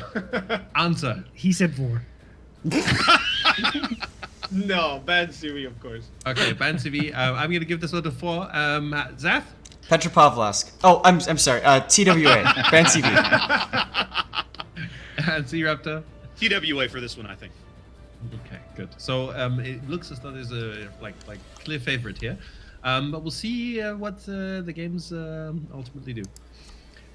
They are attempting to start the game now. So and they are loading into battle. So I'm gonna prepare to hand off to Flambo on my side. Please make closing remarks as you see fit. So guys, you can still vote in chat who's going to win. Otherwise, we'll be handing over to our casters. So we're going to bring you this match live and hopefully in a very entertaining way. So we will see you on the other side. I hope this match is going to be as enjoyable as we all think it's going to be.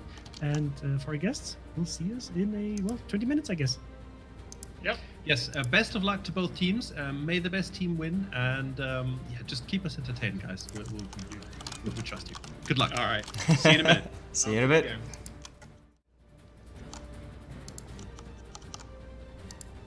Woo, doggy. Here we go. Let me get it transitioned over. There we go. All right.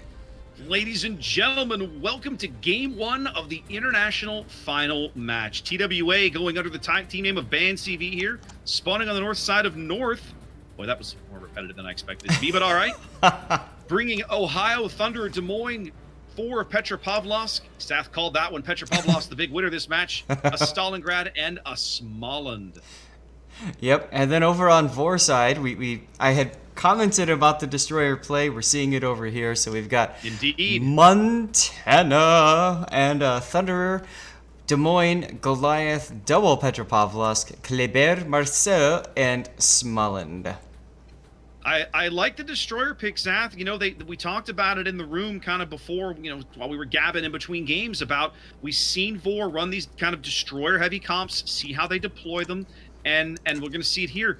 What I am surprised to see is the Kleber going with the Marceau and the Smolensk. When we watched them run this map against 07 yesterday, they paired the Marceau and the Smolensk up, but the Kleber went over to C and did his own thing. Mm-hmm. They're not doing that here. They're deploying differently. Well, I think it goes back to what I was commenting on. They know that TWA is going to go down 9-10 line with 3 ships, most likely. So just let them have it. Forget it. Right, exactly. So put your destroyer in a position where it can actually do something important on the other flank, win that other flank. Now, this is what Smile tried to do in the last series as well, right? They tried to win the other flank, but the difference was BANCV, TWA would not allow them to win that flank. Or they won it, but at a tremendous cost. Yes. Shots being fired at long range right now, pretty much Nothing. Yeah, exactly. That's it was a Goliath salvo, Goat Wizard. Nothing there. It's just that keep honking, I'm reloading thing, right? Pretty much. Now, what I kind of expected to see was the Smolensk to move up with the Marceau and work A, but we're not seeing that here. Twinkle's Kleber getting onto the cap already. There's a radar coming out. And that's why. Kinemon. Yep, that's Kinemon there. So they're going to bait out one of the radars early, take a little bit of chip damage on the Kleber, as he's going to probably try and bail out of that cap as quick as he can. Yep. With 3 destroyers, that allows them to now rotate one of the other destroyers in to bait the next radar, and then they have a 3rd destroyer ready to go as well. Indeed. For the moment, because for the moment, TWA doesn't know where all the destroyers are quite yet. Renegade's now going to move up. It looks like he's going to trade places with Twinkle. Now, one thing that I think VOR might be trying here that I like the idea of is if they can trap RNG Sama where all 3 destroyers get shots at him for an extended period, they'll burn him out quick. Oh, yeah. Now you can see Renegade coming in now. He knows that the first radar is gone. How far away is Blood Legend? Trying to bait probably Goat Wizard's radar. He is in Goat's range. He pops his own radar. He wants to keep RNG off the cap. And they are there. They've got sight of RNG Sama right now. Yep. Or they should. They don't. Oh, look at these torps. Look at these torps. Look at Sama. Oh, wow. They died off. Whew. Those were the Marceau torps coming in over from the 1 line. They do get a couple of shells into Renegade on the back of Goat Wizard's radar. Renegade now slowing down. He'll reverse back in. His radar is on cooldown. However, Dark Temple will be over there and able to contribute. Now, one thing you note, Zath, we saw the Kleber, Twinkle's Kleber, over there in the cap. He let himself get radared. And now look what they're doing with him. They've pulled him off that cap completely. They're playing a little bit of a feint. They want TWA to think the Kleber is still over there somewhere while they move him off. Well, and if there's any ship on the board that can reposition from one flank to the next quickly enough, it's definitely the Kleber, right? Definitely he is a Kleber. full speeding right now. I'm sure he's got engine boost going and stuff too. Yeah, oh yeah. Yeah, he's going. He's booking it. Well, and Renegade now working the bottom end of the cap. Is he in range of Blood Legend's radar? He is not. Maybe barely. I don't believe that he is, though. Kalashiku now spotted. Kalashiku got spotted, though, so they know where he is now. So they've now seen that all 3 destroyers at least were on the A flank, but they don't know where the Kleber is at the moment. Yeah, look at this torpedo coming in on Renegade, though. Renegade's going to have to do a little maneuvering, a little hot footing here, but he's got it. He'll be fine. He'll be fine. Oof. Nice little narrow gap there for him. 5 minutes gone. Both teams trading pretty well early. Not a whole lot of catastrophic or exciting action. Couple very close torpedoes. That's about all we've looked at so far. Blood Legend. That's about it right now. Both VOR destroyers now working the A cap. They should. That'll cap very, very quickly now with 2 ships in there. Zath, look at Diva. Look at Diva's crazy forward position. Where? Oh yeah. Diva right in the middle of the map. Yeah. He's pushed up to avoid Angel Stone, presumably. Yep. Who's now in the B cap. Yep. But I don't think that Diva. I'm not sure that Diva can win an exchange with a Stalingrad. Oh, sure he can. Stalingrad's got weak turrets. All you have to do is AP him right into the face. Break the turrets, and then you'll win an attrition. Or if you absolutely have to, you can use the American Final Torpedo. And you can do a drive-by too. He hasn't switched to AP yet, but I mean, Des Moines' turrets can also get reset by that Stalin AP. Here it comes. At the moment, yep, here comes, I was going to say, Sneaky's probably looking for this shot from the 9 line. Here comes the Des Moines salvos from the edge of the map. Nothing in them right now. Yoshi trying to reverse and salvage what he can. I think Diva's going to go for the ram. Probably the best thing he can do. I'm really surprised that he was in this position. He is going for the American torpedo right here. Yep. Doink. It is enough. VOR takes the trade. I wonder why they felt the necessary to do that. I'm not sure why Diva was in that position at all.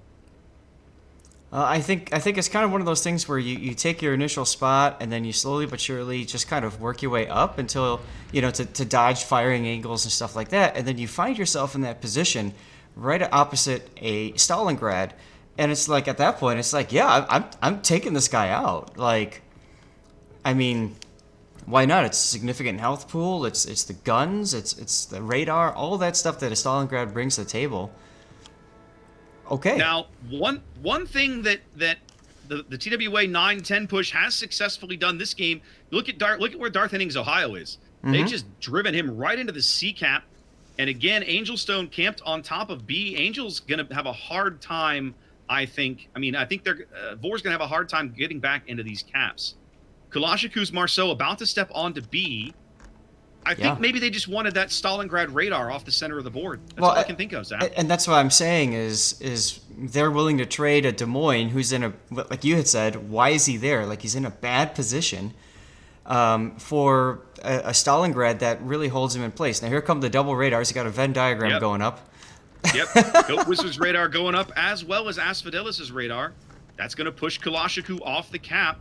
But with only one radar available to them in the middle of the board, once Goat Wizard's radar is on cooldown, Kalashiku will be able to get back in onto B. So it looks like VOR is making their play for A and B, and that's the goal for them. Absolutely. Now take a look also, something that VOR's done differently. They've got A cap, but they're not pushing A. They're falling back into a position to support the middle of the map. We often talk about this in clan battles. We often talk about this in clan battles, right? Like, if you win this flank, rarely do you want to push through because you're so far from the rest of the battle, you just can't have an impact. So VOR doesn't want that to happen to them. Smile made that mistake earlier. There's a small on radar going up from RNG Sama. That'll push Kalashiku back again, very briefly. He's outside of the range now. Thunder salvo coming in, nothing. It also tells VOR that there's a small in there, that Sama has relocated over to this position. Right. It tells them that A is not under threat of being recapped at the moment. Exactly.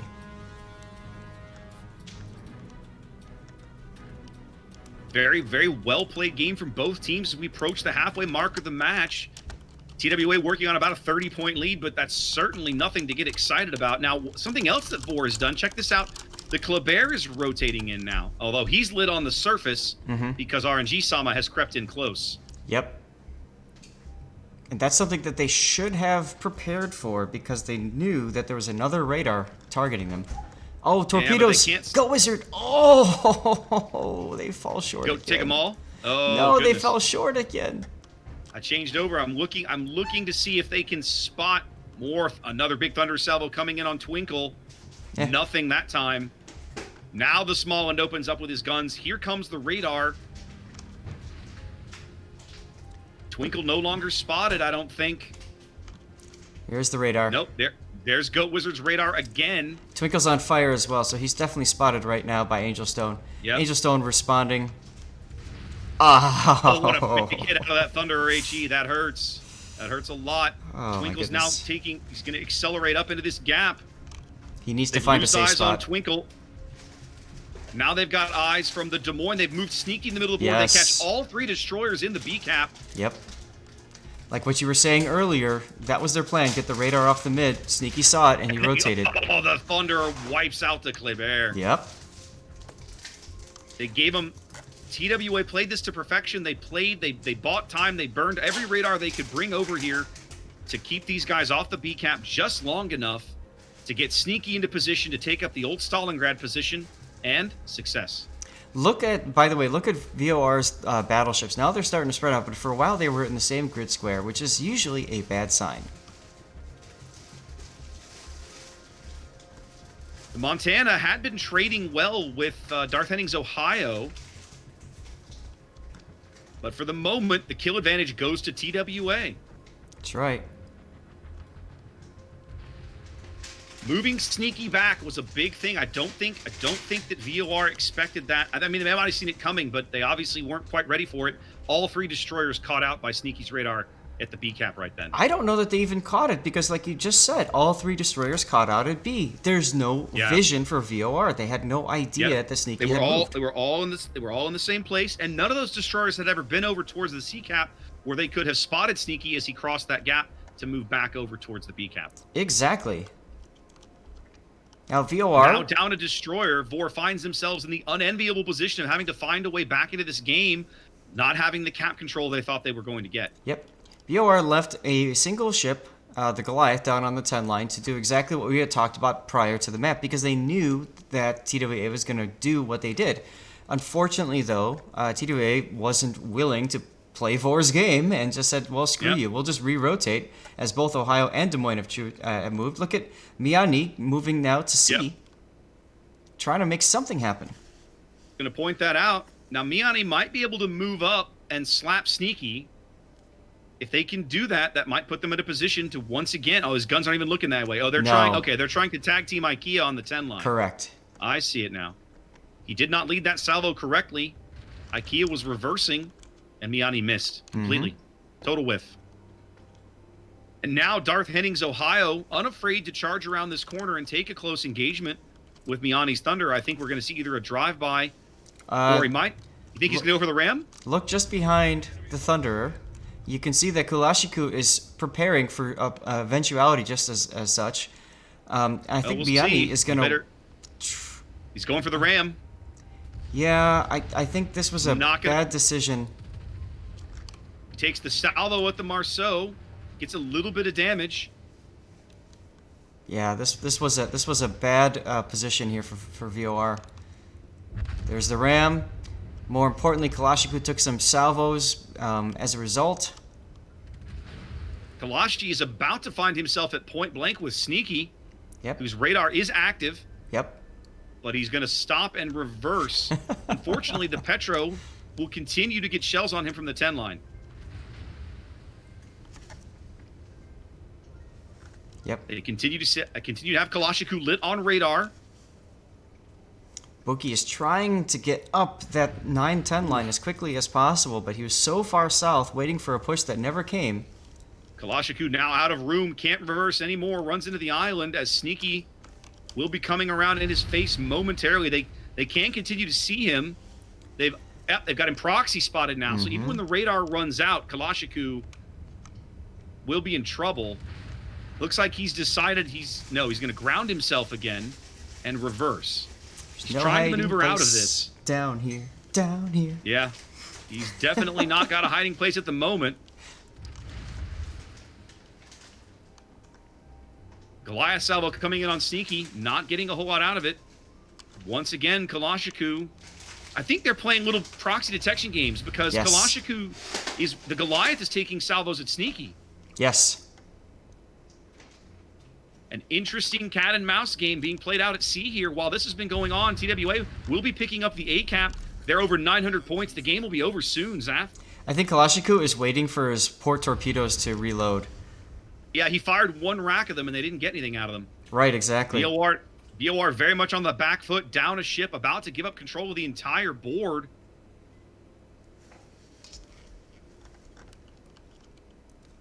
All right, Goliath now getting into IKEA. Renegade going down. Turning around. Renegade goes down, and he will right here. Believe. 500 HP, still lit, still shooting. Shells coming in. There he goes. 980. This is over, Zath. TWA wins game 1. Staring contest at C never develops. The Goliath charge up the 10 line comes too late, and VOR falls in game 1 to TWA. And I get my first death pick. This goes back to what we were talking about in the training room with the bigger group, right? TWA responding, reacting, moving Sneaky back over to cover the B cap with the radar. And that was the game, basically the game-breaking play from VOR's perspective. Yes. All right, let's get all the overlays updated here, just like so. Yeah, I should probably do that.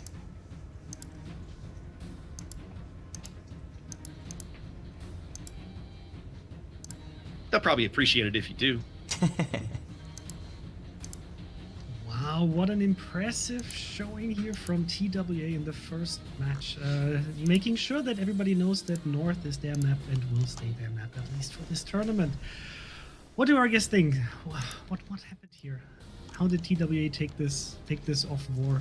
They took it expressly by what we all talked about, what Flambas and Stats were pointing out before the game, their ability to adapt and react, right? VOR took that central extra radar out by getting rid of the Stalin early. What did TWA respond? They rotated Sneaky back, and that game-breaking radar he had where he caught all 3 destroyers in the B cap at the same time just ruined the game, basically, for VOR.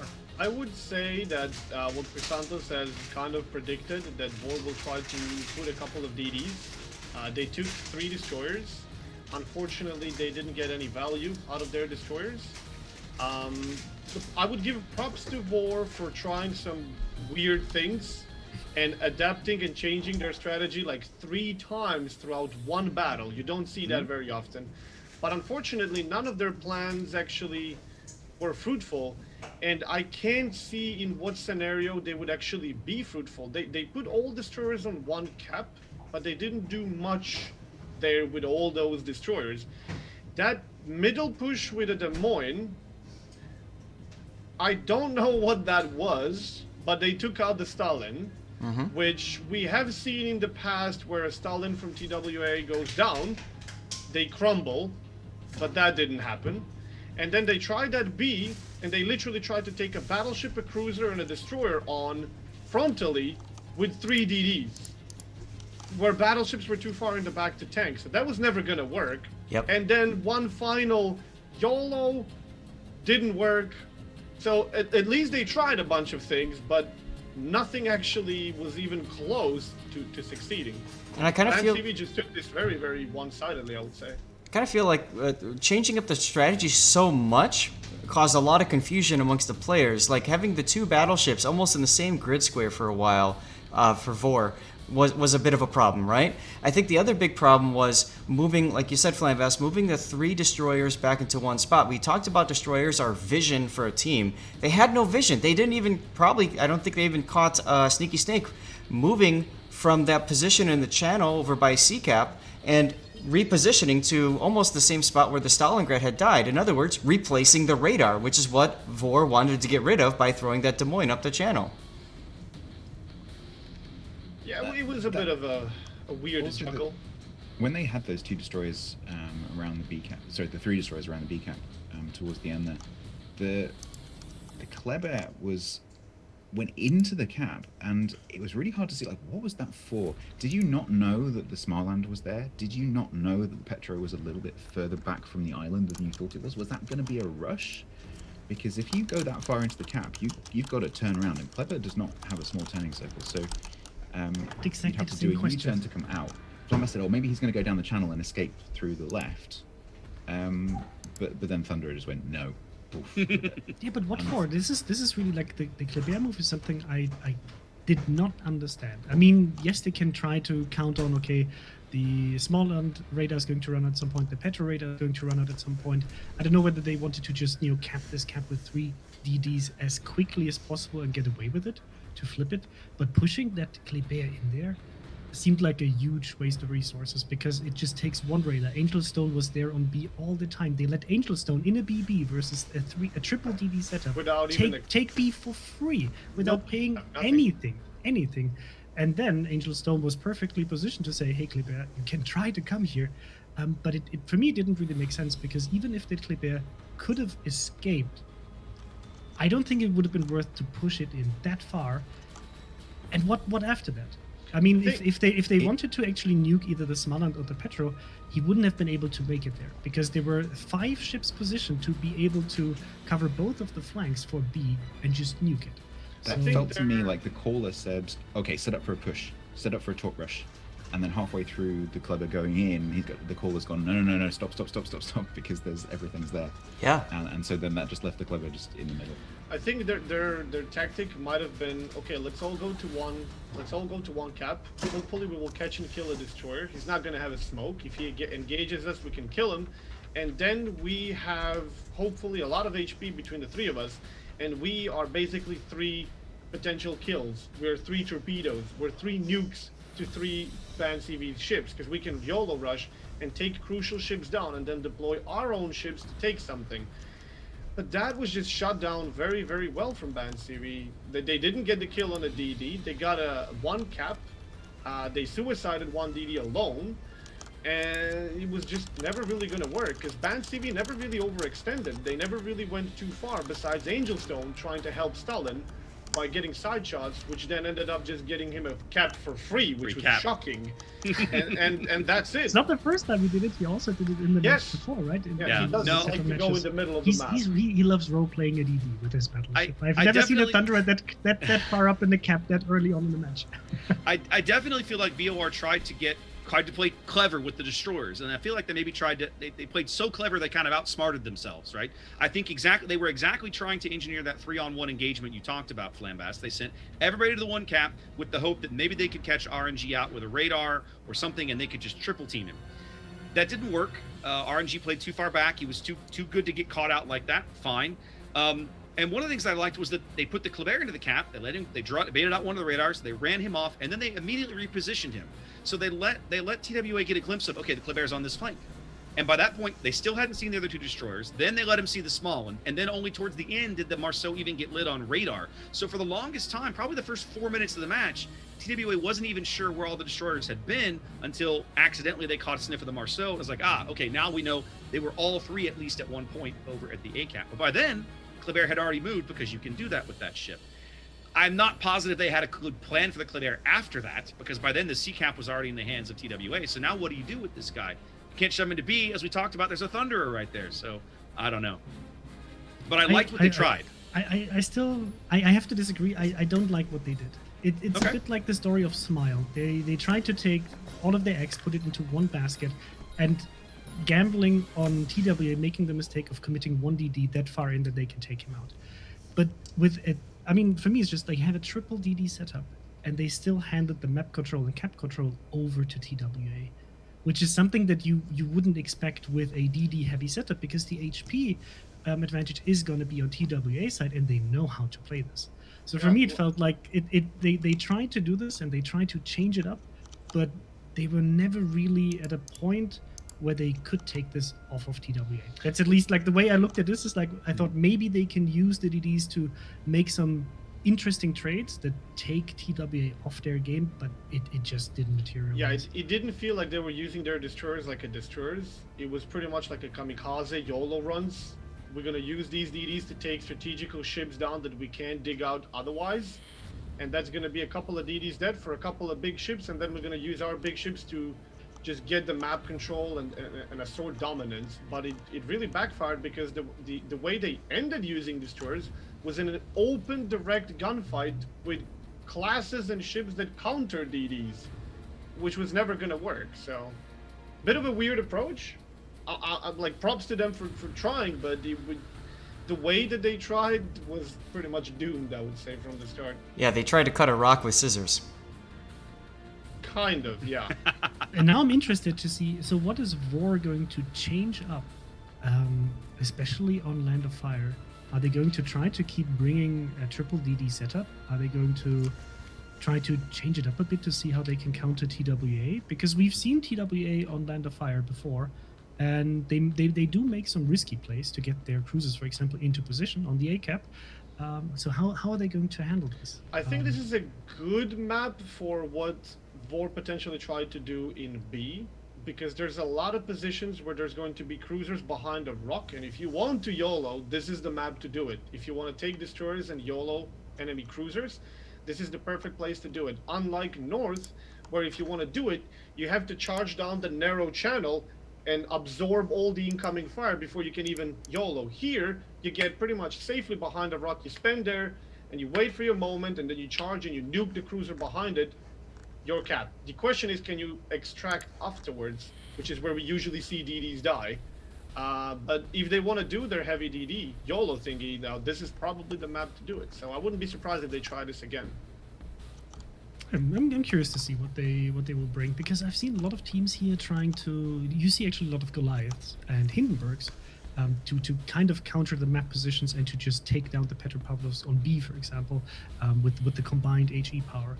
So yeah, I don't know. I don't think the TWA will really change anything up compared to what we've seen before, because their tactic seems to be working for them in a very decent way, and they looked so convincingly yesterday when playing on Land of Fire. So You know what I'd love to see? Risk a lot getting that cruiser into A, and that can go wrong. Yeah. Almost did yesterday. Yeah, I'm going to be watching that corner with interest. Yeah. I'd love to see VOR play a Kleber comp. Go back to the You mean old. like 4 Klebers just wolf pack around, do stupid things. I mean, at this point, what you're used to doing ain't working, right? So But they kind of did very close to that in the first game. They blubbed with 3 destroyers and it didn't really work. But they put them into one pack, right? And they didn't really go for big targets. They tried to get the DD. So we'll have to see. It's just wow. There's more TWA is potential. very impressive today, I think there's more as potential usual, in this but map. still. I think there's more potential in this map for rushing with the Kleber or the Musso. The islands aren't as, especially on the left side of the map, the islands aren't as long. You don't have as far to go to get around them to do the rushes. Yep. So potentially around the islands in A and next to B, maybe they could pull something off there, like deleting a cruiser. it's more Yeah, open. maybe. The But thing then that- again, I would not deploy all of the DDs in one spot. I would actually just take the Kleber Absolutely. and take like clear, dedicated, just hits out on the enemy. The thing that's a bit different from BANCV today, from pretty much all the other times we've seen them, is they're not playing with their food today. They're just strongly taking game after game after game, and usually what we're used to seeing with teams like TWA is, we're gonna almost lose, or we're gonna drop a game, and then we're gonna take it. It's gonna be close. Today is like, no. We don't have time for this. Win, strong win, super strong win, dominating win, and we'll see if they can keep that up 2-0 now as well. They've all got hot dates tonight. They're ready to get this over with. Well, TWA is actually fielding the Tokyo Game Show camouflage. That's clearly lifting them to higher places. Well, players are ready. Teams up, teams ready. I think we're going to be gone soon. So this is a best of 3. So if TWA manages to take this map, that means TWA will be the winner of the International King of the Sea Grand Finals. Otherwise, VOR will have to take this one if they want to get into the 3rd match. So guys, who do you think is going to take this? Oh god, I see Statsburger is like, I want to see something else, but I have 4. to say TWA. Yeah, it's BANCV. It's just I don't think there's any opportunity for 4 to take this, unless something goes wrong with that cruiser push into A, but I don't think it. We'll see. TWA has looked so strong today. I'd be a fool to pick against them. At the same time, VOR didn't get to this part of the tournament by being terrible. So it would not shock me to see them steal this game and force a game 3. But I'm going to pick TWA. I'm going VOR.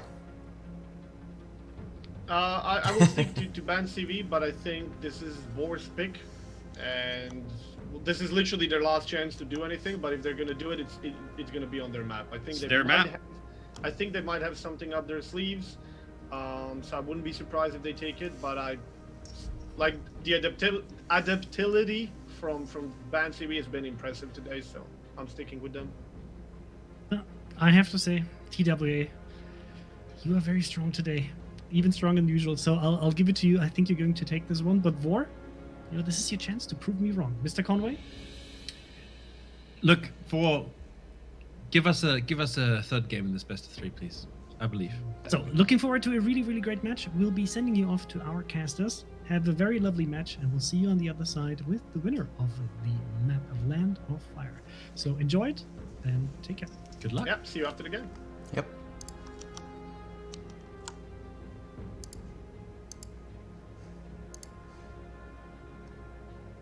All right, Zath, are you there? I am here.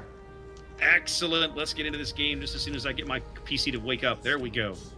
Talk us through the TWA lineup, Zath. Oh, I'm still working on getting it. Just one sec, por All right. favor.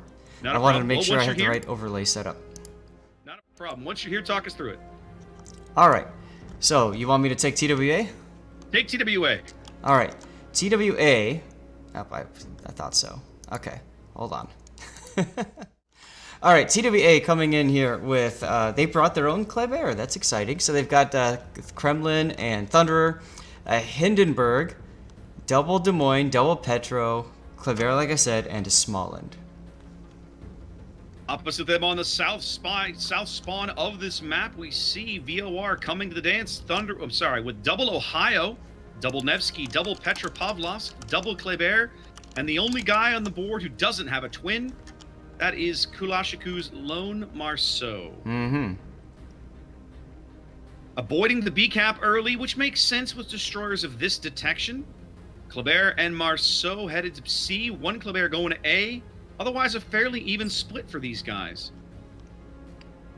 Yep, same thing for TWA. It seems like both sides are saying, let's just go fight it out in the flanks and forget about the middle. Does seem that way, and you do see Asphodelis' Petro kind of trying. It looks like he might be trying to take that line up this 4 line to get into that position that might deny that cruiser spot, right? We saw Sneaky get pounded yesterday, sliding into that spot on the backside of A. We'll see if they can manage it.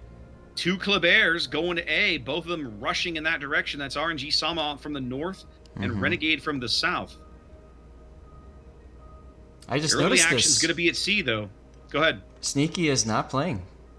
Sneaky's not in this game.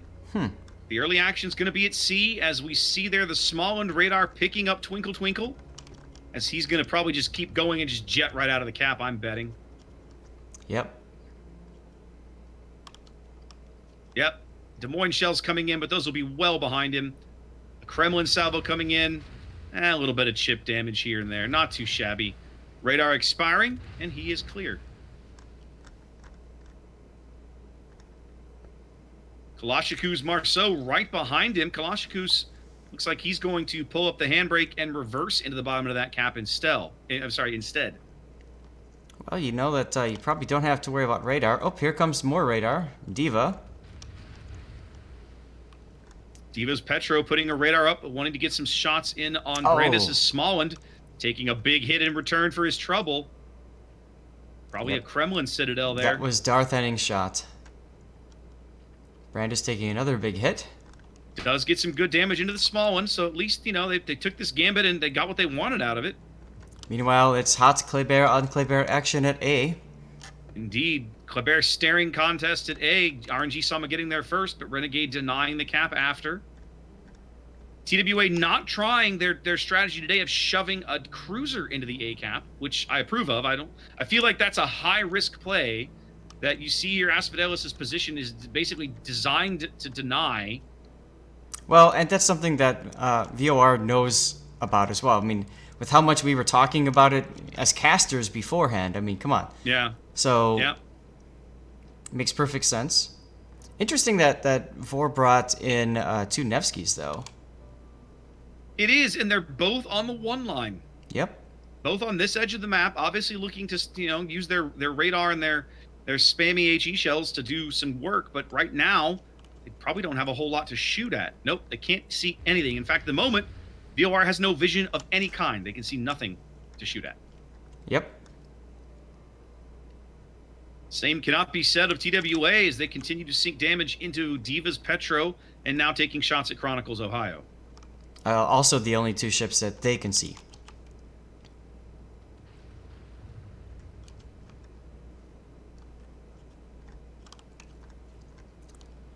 But Zath, if I'm... Go ahead. I like Asphodelis' position in the Petro, that we saw that work out so well yesterday, actually, that same position.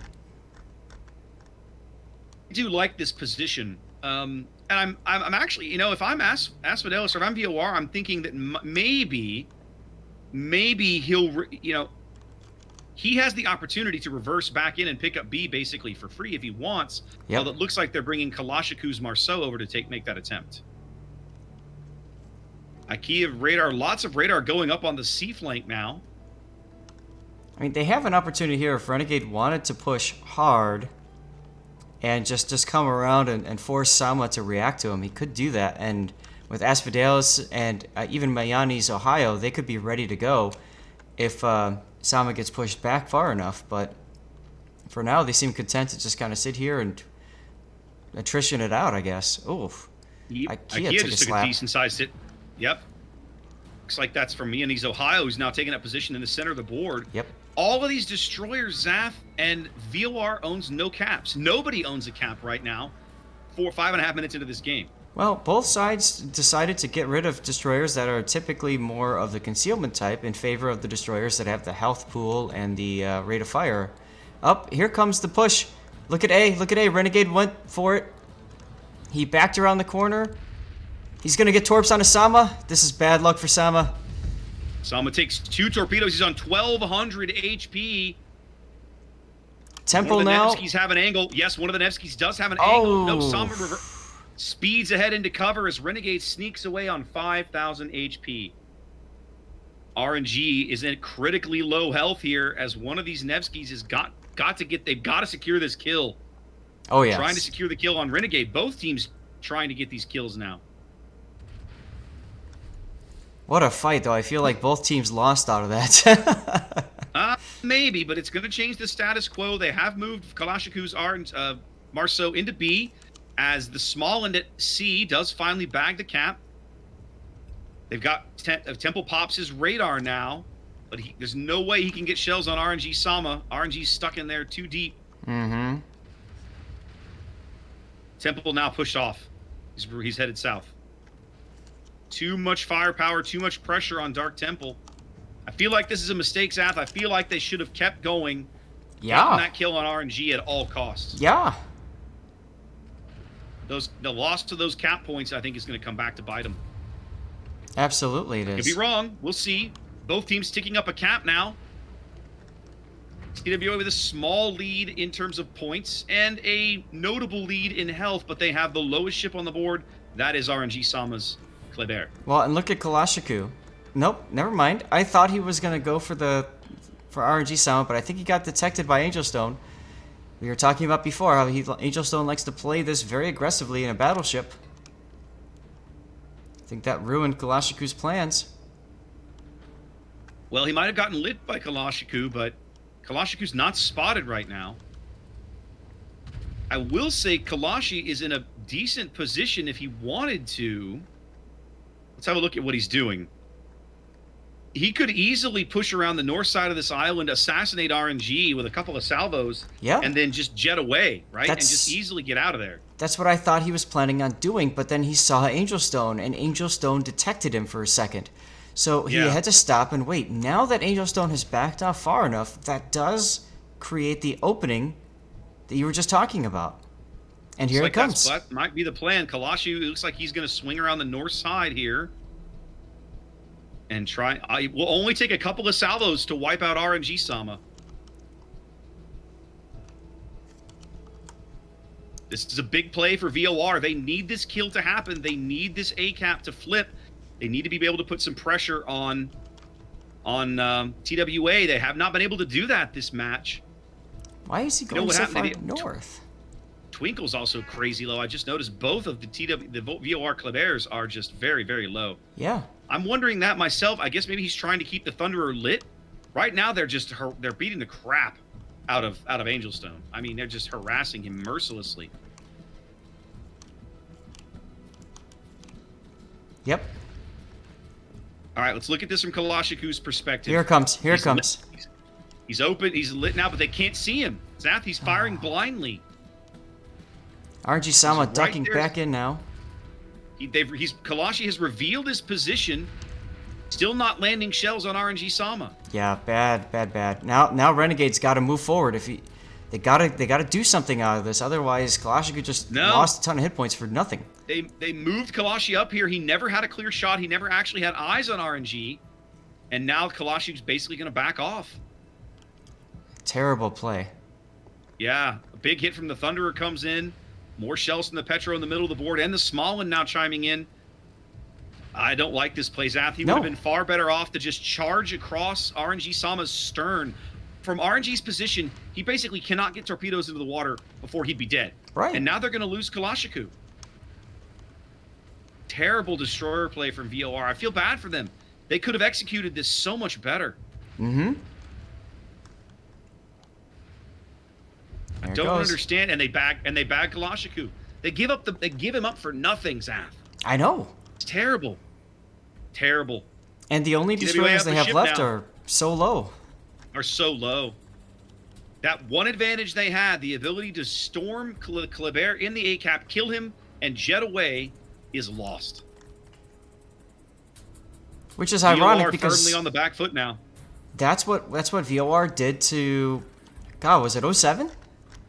I think so. Putting that Kleber into a position and then basically holding the whole time.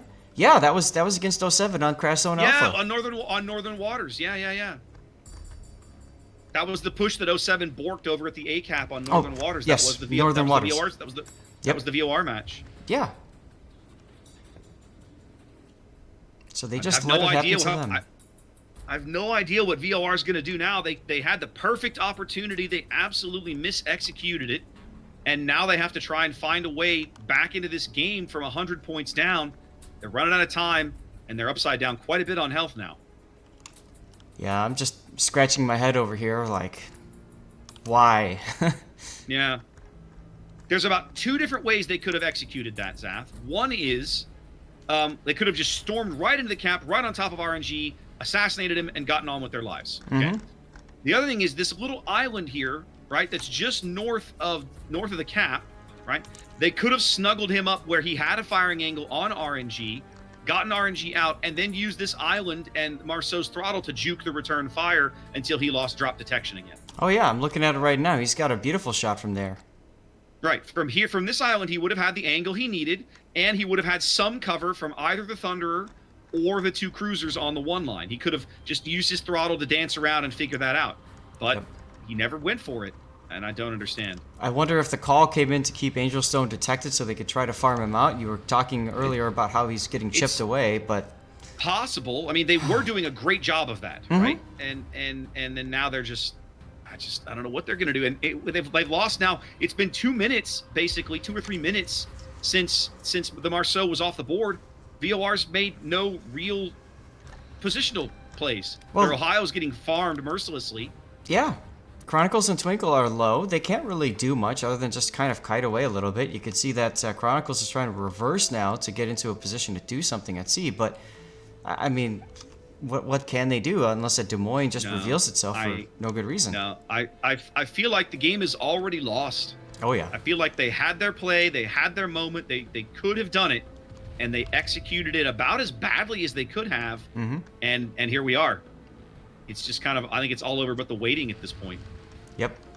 Brandon. TWA would have to make a critical mistake, and I don't see that happening. Yep. Miani is extremely low, burning out probably right about here. Yep, going out. Catastrophic. VOR will be down 2 ships in just a moment. Vianney burns out south of B. That'll do it. I mean, there's really no coming back from this point. Down a battleship, they're pushed off all the cap. I mean, nobody's going to get A at this point. No. And Asphodelis is not able in a position to do anything about defending B. It's like they're trying to get Angel Stone. They might yet get Angel Stone. Asphodelis has pushed out around the island. But, I mean, it's a Pyrrhic victory at this point. Very much so. Very much so.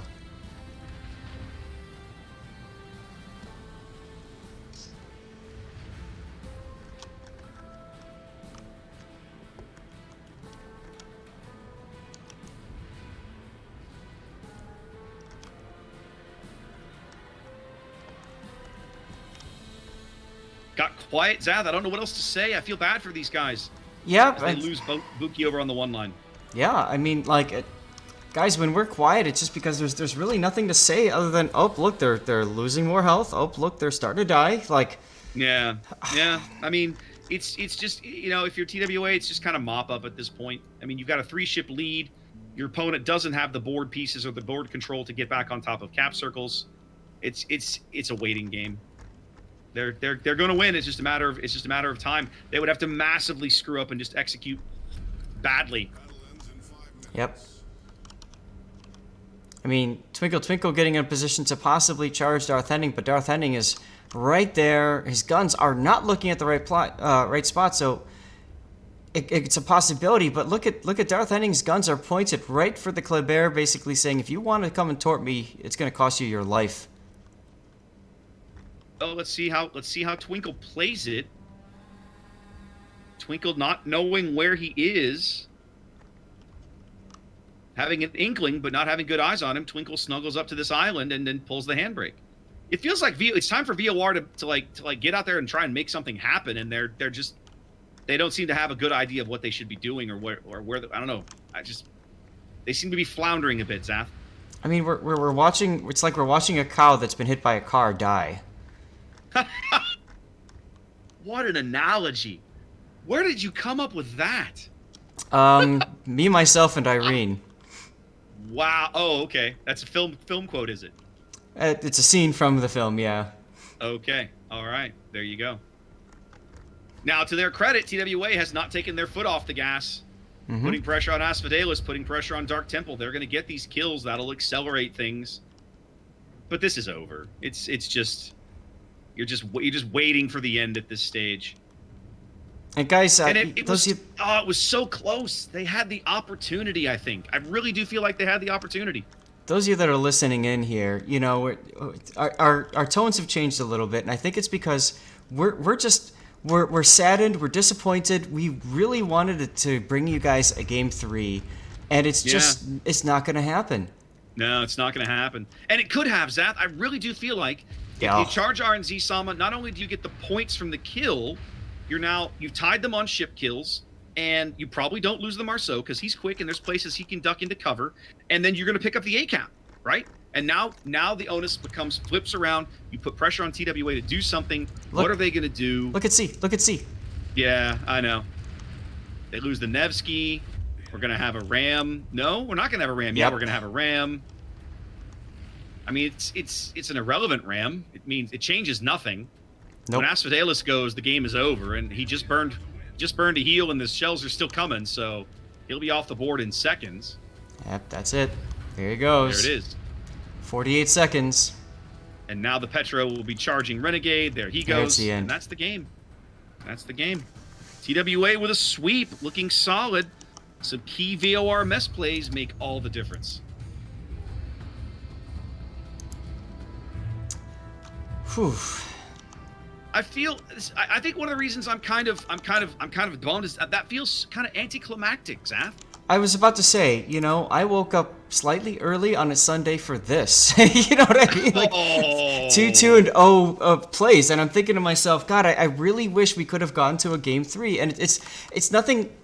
You know, I'm not upset. I'm just looking at this like, I wanted so much more out of today. Does that sound silly to feel that way? No, it doesn't sound that silly at all because I feel the same. And it was within their grasp, and I think that's the frustrating part. Right. Well, I guess should we go back to the call? Oh, when Chrysantos Wow, introduced what you. an impressive match. Congratulations to TWA/BANCV for taking home the crown. And now they can officially claim to be the king of all of the seas, not just the home seas on the EU server. Whew. That was once again a very impressive performance. VOR tried again some a bit weird moves with their DDs. They brought 3 destroyers. I was sure that this time there was going to be some proper YOLOs and trades, but I think they got a bit surprised by BANCV not putting a Petro, but a Kleber. And then they were like, oh, okay, let's try to do this not a suicidal way. I can torp him. And then they try to torp him, and they torped him, but he survived.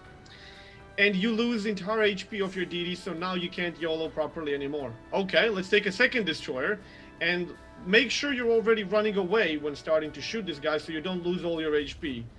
So he doesn't go deep enough to actually kill RNG Sama, and he ends up getting killed. So that's 2 destroyers for not getting a kill and a cap.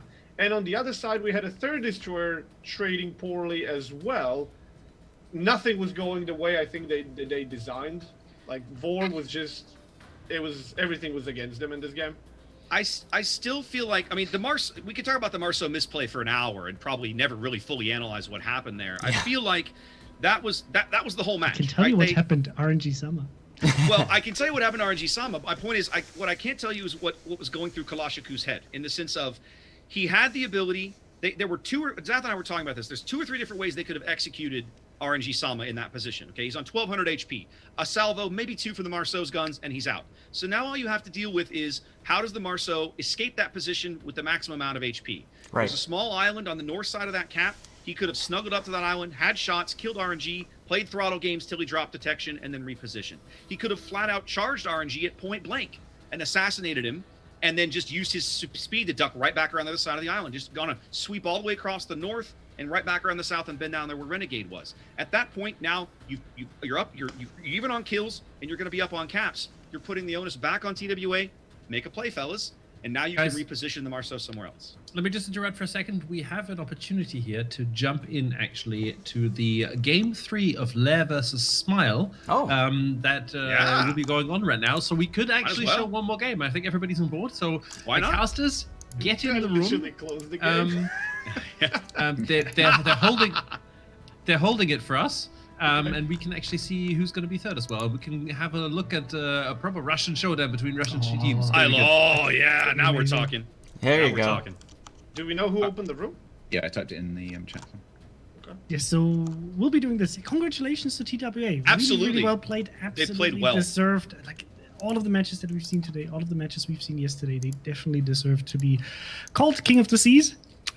And I just have to say, impressive. Super impressive. And doesn't take it away from VOR and all of the other opponents like Smile for TWA.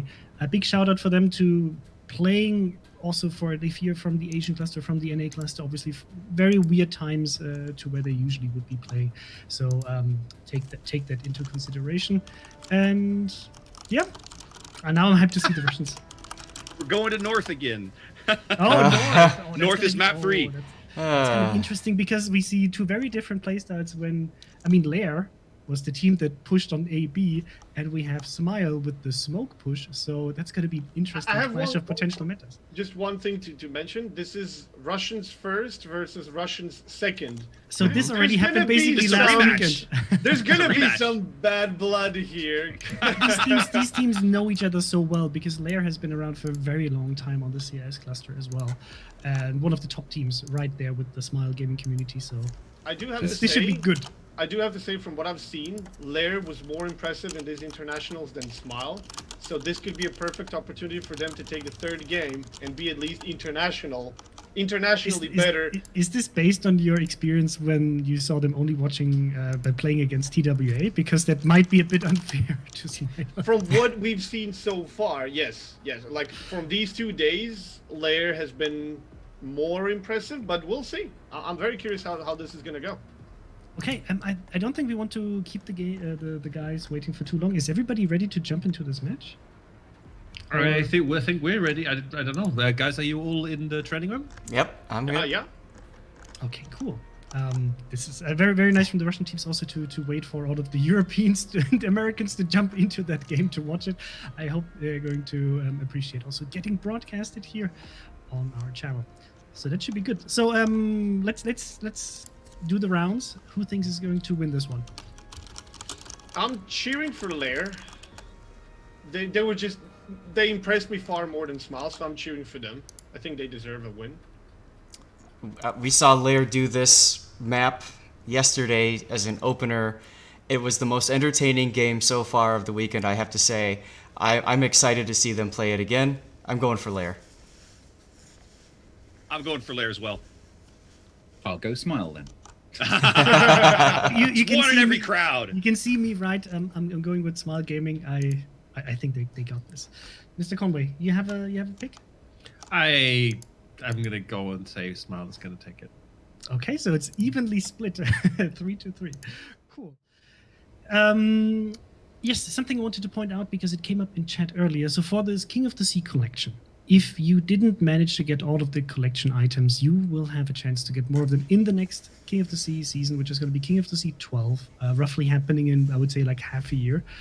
And keep in mind that the exchange rate for the collectibles is 1-to-1. So if you have like 15 collection items and one duplicate, you can just trade it in. It's a 1-to-1. So duplicates don't really have any negative aspect here in this collection. Use it. Just cash it in. Exactly. Get your tier 7 container. And with that, I think the teams are jumping into this map and we'll be handing over to our casters. Enjoy this game very, very much. I hope it's going to be very good. And then we'll see you on the other side and talk a bit about today. So enjoy it and see you on the other side. See you after the battle. All right. Good luck to the teams, and give us an exciting match. Bye-bye.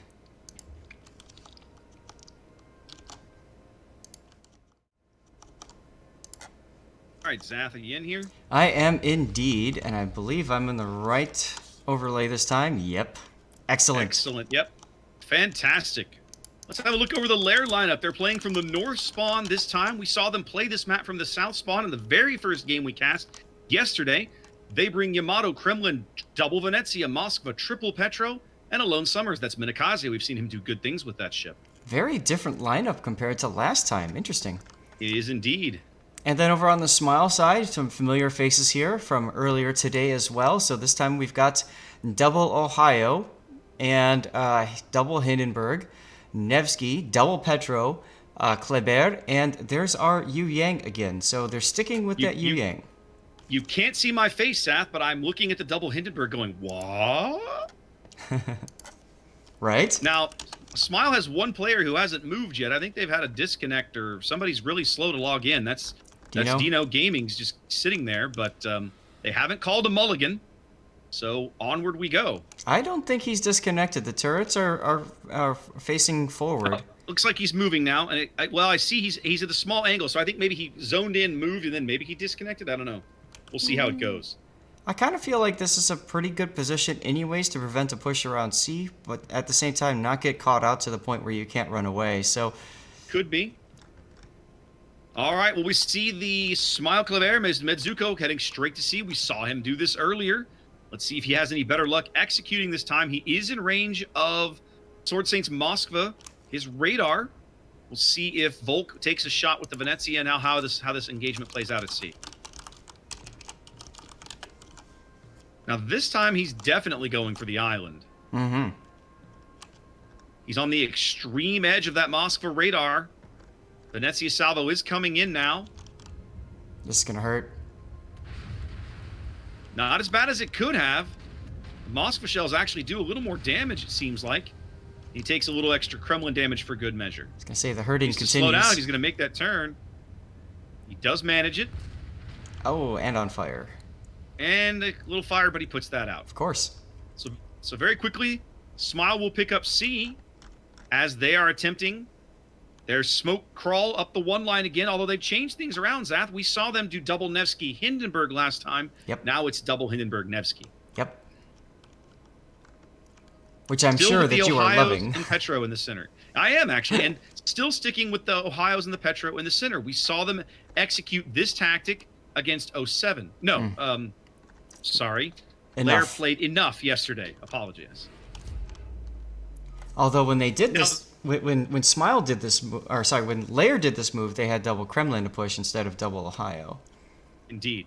Now let's talk about the relevance of this game momentarily, because this is the third place match. The finals match, of course, is already over, went 2-0. This is the tiebreaker. This is the rubber game in the third place match, which simply dictates the prizes that each team gets are different depending on whether they finish third or finish fourth. So these guys are playing for different prizes based on the outcome of this game. Absolutely. And of course, there's the bragging rights too. As my chat is pointing out, Smile beat LAIR handily in the final for CIS, the regional finals. So this is a grudge match here for LAIR. They obviously want to pull it back and take Smile down a peg on the international stage. Yeah, I'm sure they would love some revenge. You see Smile kind of mirroring what LAIR did. You know, we saw this position. You have these battleships led by a radar cruiser. Both teams on the middle of the board have this same kind of strategy. You see it, Zach? Mm-hmm. Yep, I was actually panning back and looking at it. Lines. It's right along the 4 and the 6 lines. It's almost a complete mirror. And it's a sight to behold, guys. It really is. And then we've got dual death snails, essentially, over at A. Minakaze coming under some radar fire now. They're trying to get a reset. They No. do manage to bag a little bit of one. Yeah, are they in radar range? Of Dexim. Dexim's radar there in the Petro. Yep, Dexim's got him lit on the top end of A.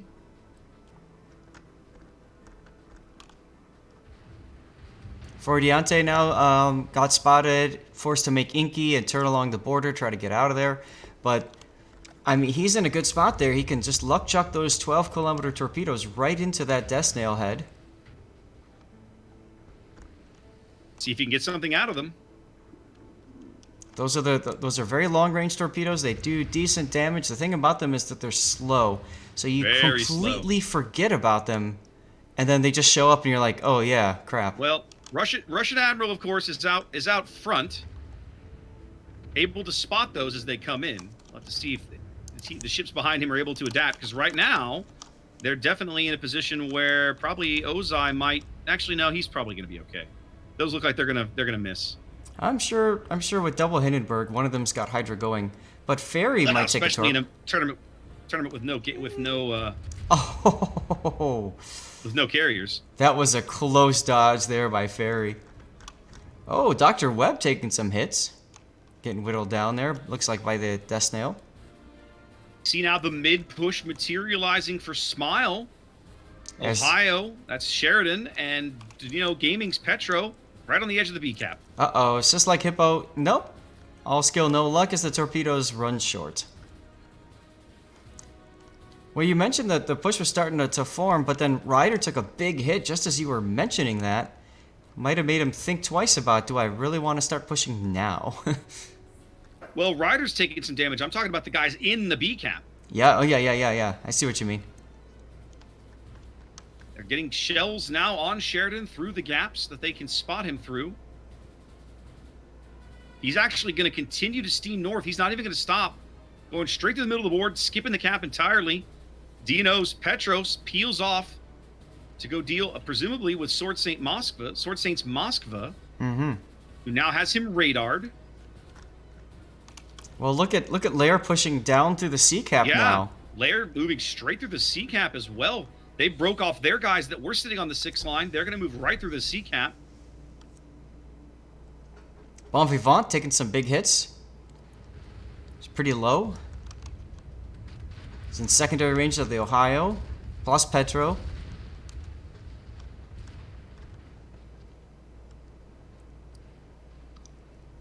Definitely a much more dynamic game. LAIR sitting on 2 caps now.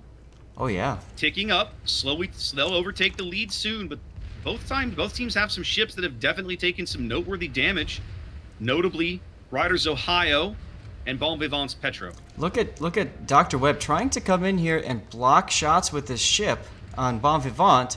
He's got to be careful not to give too much of that valuable Yamato cheek citadel to Ryder. Torpedoes coming in on Dexum now. One hit. Dexum takes the torp in the bow as Medzuko is in the B cap. They radar to find him, apparently. No, they don't. I'm not sure whose radar that was. I think Bon Vivant launched a radar because he's probably thinking I'm going down here, so... Oh, Zath, watch Medzuko. Medzuko's about to make a play. He's going to come in on this Petros broadside. What I don't know is if he's going to go with the AP and the reload booster or the torpedoes. We'll see. Probably the torpedoes, simply because he's not going to be in a position to torpedo Dr. Webb right away. Oh, no, he's yeah. going with the AP and the broadside. That's right, because he wants both here. And then he's going to unload the torpedoes right after that. That's right. Here it comes. Why not both?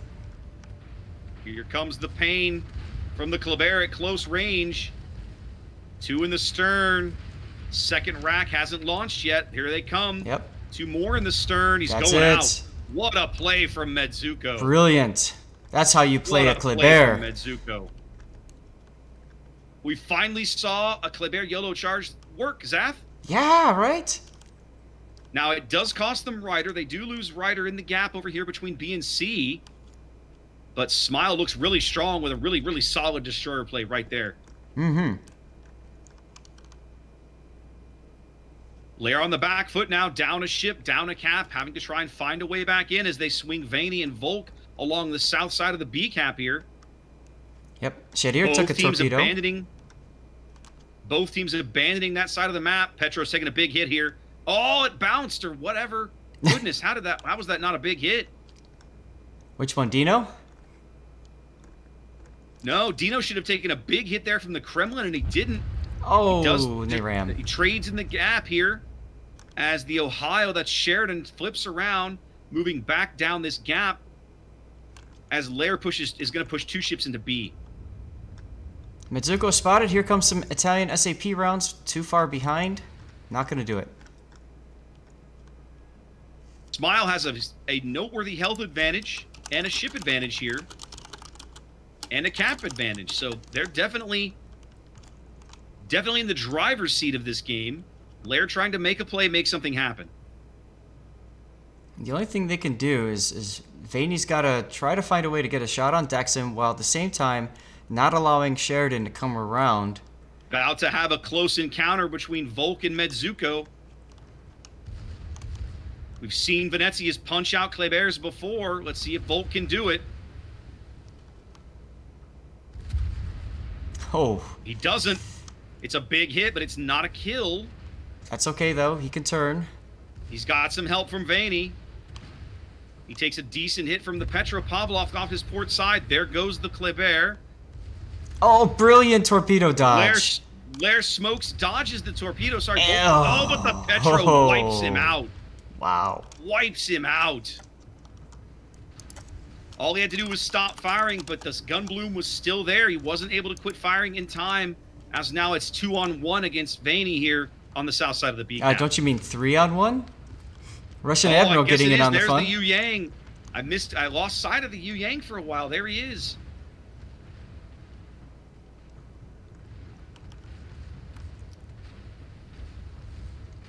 Smile basically saying, no, you stay third, my friends. Yeah, this is looking really bad for LAIR.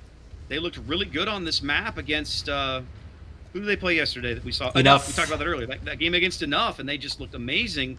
Smile obviously knows these guys. Obviously, knows what to expect, and LAIR's going to lose this game. Yep. Pretty sure here. Vaney now looking at the Yu Yang. I don't think he's realized torpedoes are coming. But the torpedoes are already coming, man. The deep waters are already in the water. Vaney's going out. Not even going to take anybody with him. Yeah, this is over. Mm-hmm. They don't have the board position. They don't have the health. Smile's going to prove why they won the Russian bracket here and defeat the second place team again. For good enough for third place here in the international bracket. Right. Hippo trying desperately to just work the border and make it happen, but I'm sure at this point they know this is over. Yeah. They have to know. These experienced teams that played enough, they know when it's time. I'm not gonna lie, Zath. It gives me a warm fuzzy to see Hindenburg exerting its dominance over Petropavlovsk. I'm just saying. Well, we've seen people trying to find counters to it. So there's Hindenburg, there's Goliath, right? Like, there he goes.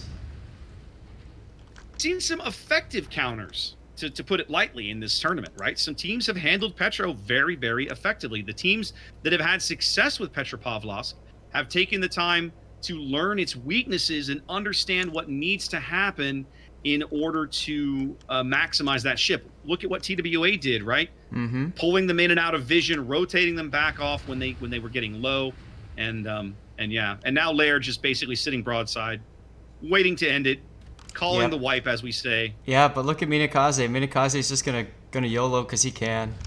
Minakaze trying for the YOLO charge against John Sheridan's Ohio here. See if he can pull it off. He's the last surviving member of LAIR on the board. Our team depends upon you. You know what? He's not even firing the torpedoes out. He's going for the ram. Yep. He's going for the ram. He's going to get it, I think. Nope. No, the secondaries. The secondaries. Oh, beautiful death pick. Oh my goodness, guys. What an ending. Oh my goodness. But Smile takes it. Smile takes it and shows the world on the big stage why they won the Russia bracket. Oh my goodness. That death pick. Oh. Wow. Wow. What a fun game. What a fun game. There's a small part of me, Zap, that wants to create an RU account and go play on that server. I'm not gonna lie. I mean, it looks like a lot of fun. Did I promise you too much? I did not. It's always a pleasure to watch the CIS teams duke it out, and there was definitely a lot of rushing B here. I could see T-Raptor at the end there in the camera doing the same thing I was, like, get the ramp, get the ramp. Are you not entertained? Oh yeah, that was entertaining to say the least. I was just telling Zath, I was like, Zath, I don't think I've ever wanted to roll an account on Russia more than today. I was saying exactly the same thing. Oh, you got to see the death pick I got, guys. I'm putting it in our chat. I threw it up on my Discord. Oh my god. Wow. This game does make me wonder a few things, though. What we've seen Smile put up against BANCV was relatively similar to what they did here, but they didn't waste any time and any ships on 9 and 10 line.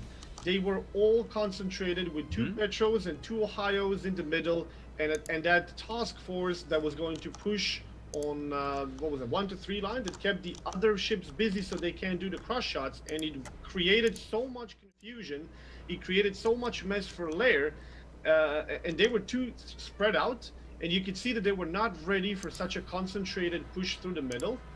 And Smile kept taking like 3v2, 2v1, 4v2, because Moscow, Venezia, and Kremlin just could not respond on time. And then they did some YOLOs, they did some trades, and it worked out very well. It seems like Russian teams really like to throw their opponents out of the comfort zone.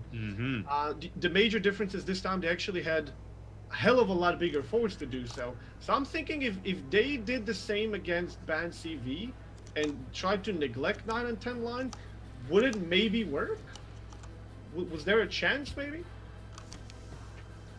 I think there was. I mean, if you take a look at how LAIR won against Enough, I think this kind of element of surprise, especially on a map where you don't really have that much of a like spotting luxury of being able to just see what the enemy team is doing just with the DDs due to all of the islands, I think it can work. But I think TWA, I'm sure they looked at what happened to Enough versus LAIR and had an idea of how to counter this.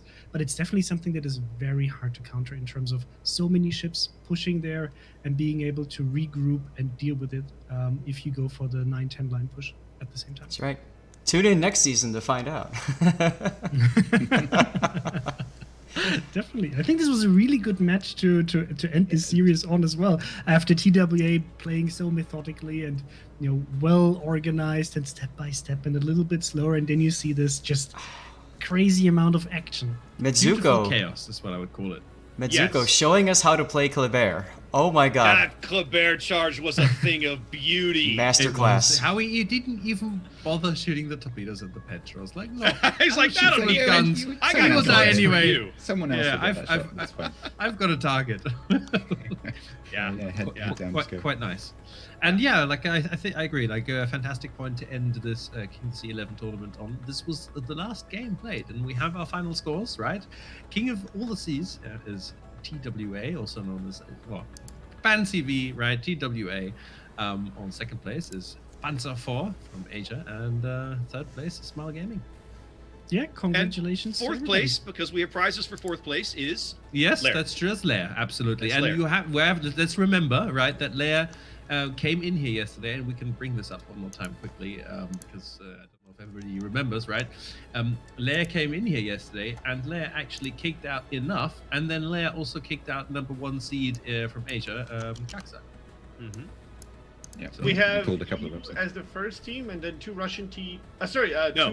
Second one is the Asian team. Asia, and 2 Russian yes, teams, third and and 2 fourth. Russian teams. You got it. That's a nice mix. Yeah, it's nice. I agree. A bit of everything. Nice. It would have been. I would have loved to have seen one team from each region make it to the top 4. Unfortunately, Me too. that did not happen. True. You need to address this on the home front. I'm sure. I'm sure that they the NA gave you teams are enough addressing this material. themselves. So I'm one of the things that I've seen that I find encouraging is that we talked about this a little yesterday, right? The NA server really enjoys the ship bans because it forces more variety out of the games, and the teams really enjoy that. But there's been some discussion already after yesterday's results. Several of the teams were kind of like, yeah, but we're playing under a different rule set than everybody else is. Does that leave us at a disadvantage? We're not sure we like this. And so I think what we're going to see going forward, hang on a minute. I think what we're going to see going forward is there's going to be a definitive international rule set that I'm hopefully optimistic that they'll translate down to everything. I agree. I think the rules need to be the same, but I also think, like, I think there would have been much more of a disadvantage had other teams now had to play under the ban structure because they haven't been used to it at all. I Whereas agree. NA teams, I would argue, have been used to, like being able to switch their setups on the fly with ships being banned and having more variety in there. I agree completely. I did not expect the ban rule to make it to this international bracket. I never expected that because the other teams hadn't played with it. My point is simply that we do it on NA because we poll the teams after the tournament. The NA teams, time and again, have told us they really like it. So when we run the tournament on NA, well, I'm not an org anymore, but when the guys that run the tournament on NA organize it, they maintain that rule because the teams that sign up want it. They like it. And that's true. I mean, look, Cheeky Breaky will be a bit sad if that doesn't happen, but I think that may be a price worth paying. We'll have a look at it. Else. 9 of something else. 9 Stalingrads. Yes. Outdated. Just sorry, outdated. And I haven't, I have no team actually had the balls not to bring their 2 battleships yet. No. Did we see? No, I don't think we saw any in the EU part of the tournament. I don't think we saw any. We did not today either. I don't think Conway gets the idea here. The idea is to bring as many battleships as you can. That's why we see Stalingrads and Petros and all that stuff as close as you can to the battleship, not away from the battleship. Yeah. Look, he just wants to see old team battles, full Art Miyoko style. Oh, That's God, what he that wants was to see. beautiful. Yes. Well, guys, I think that slowly brings us to the point where we're going to have to wrap up this broadcast and fantastic King of the Sea tournament that's been going on for like almost 1.5 months now. We don't yet have a date for King of the Sea 12. I guess we'll start talking about when to do that, but my guess would be in early 2021 at some point. Yes. So at this point, I'll just say thank you for all of our participants for this stream with Statsbloke, Flambas. Also great to finally have Lord Sath and Sea-Raptor here also from the NA side to talk about all of this. I hope you enjoyed it.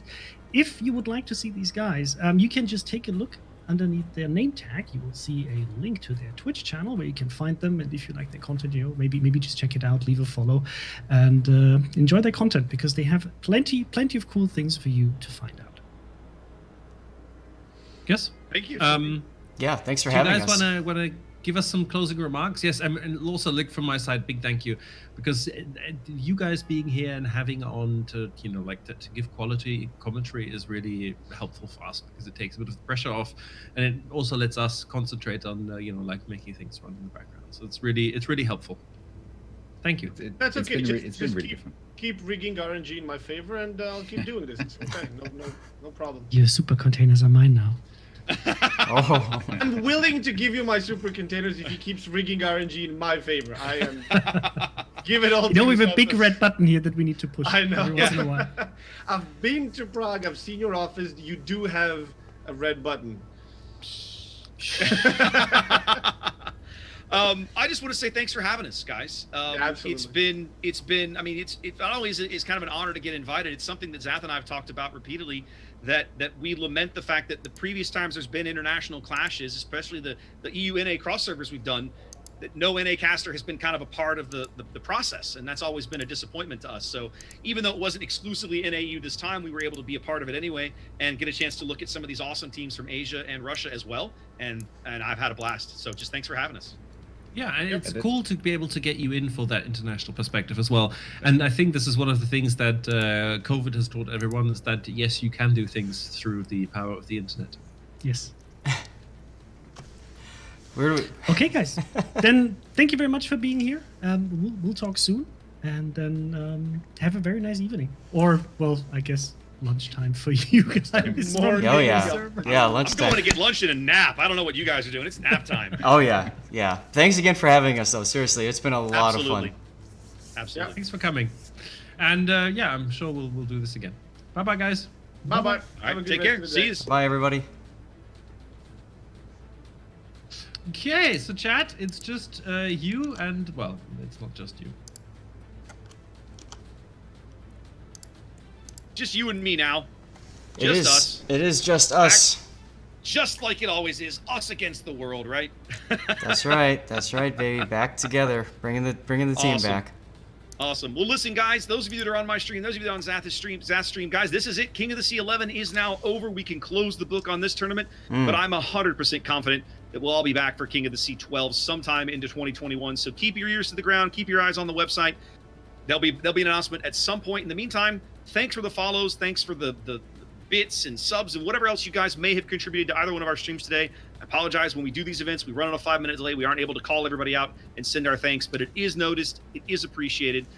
We do this because we love the game and we love the community. And thanks for being a part of it, fellas. That's all I can really say.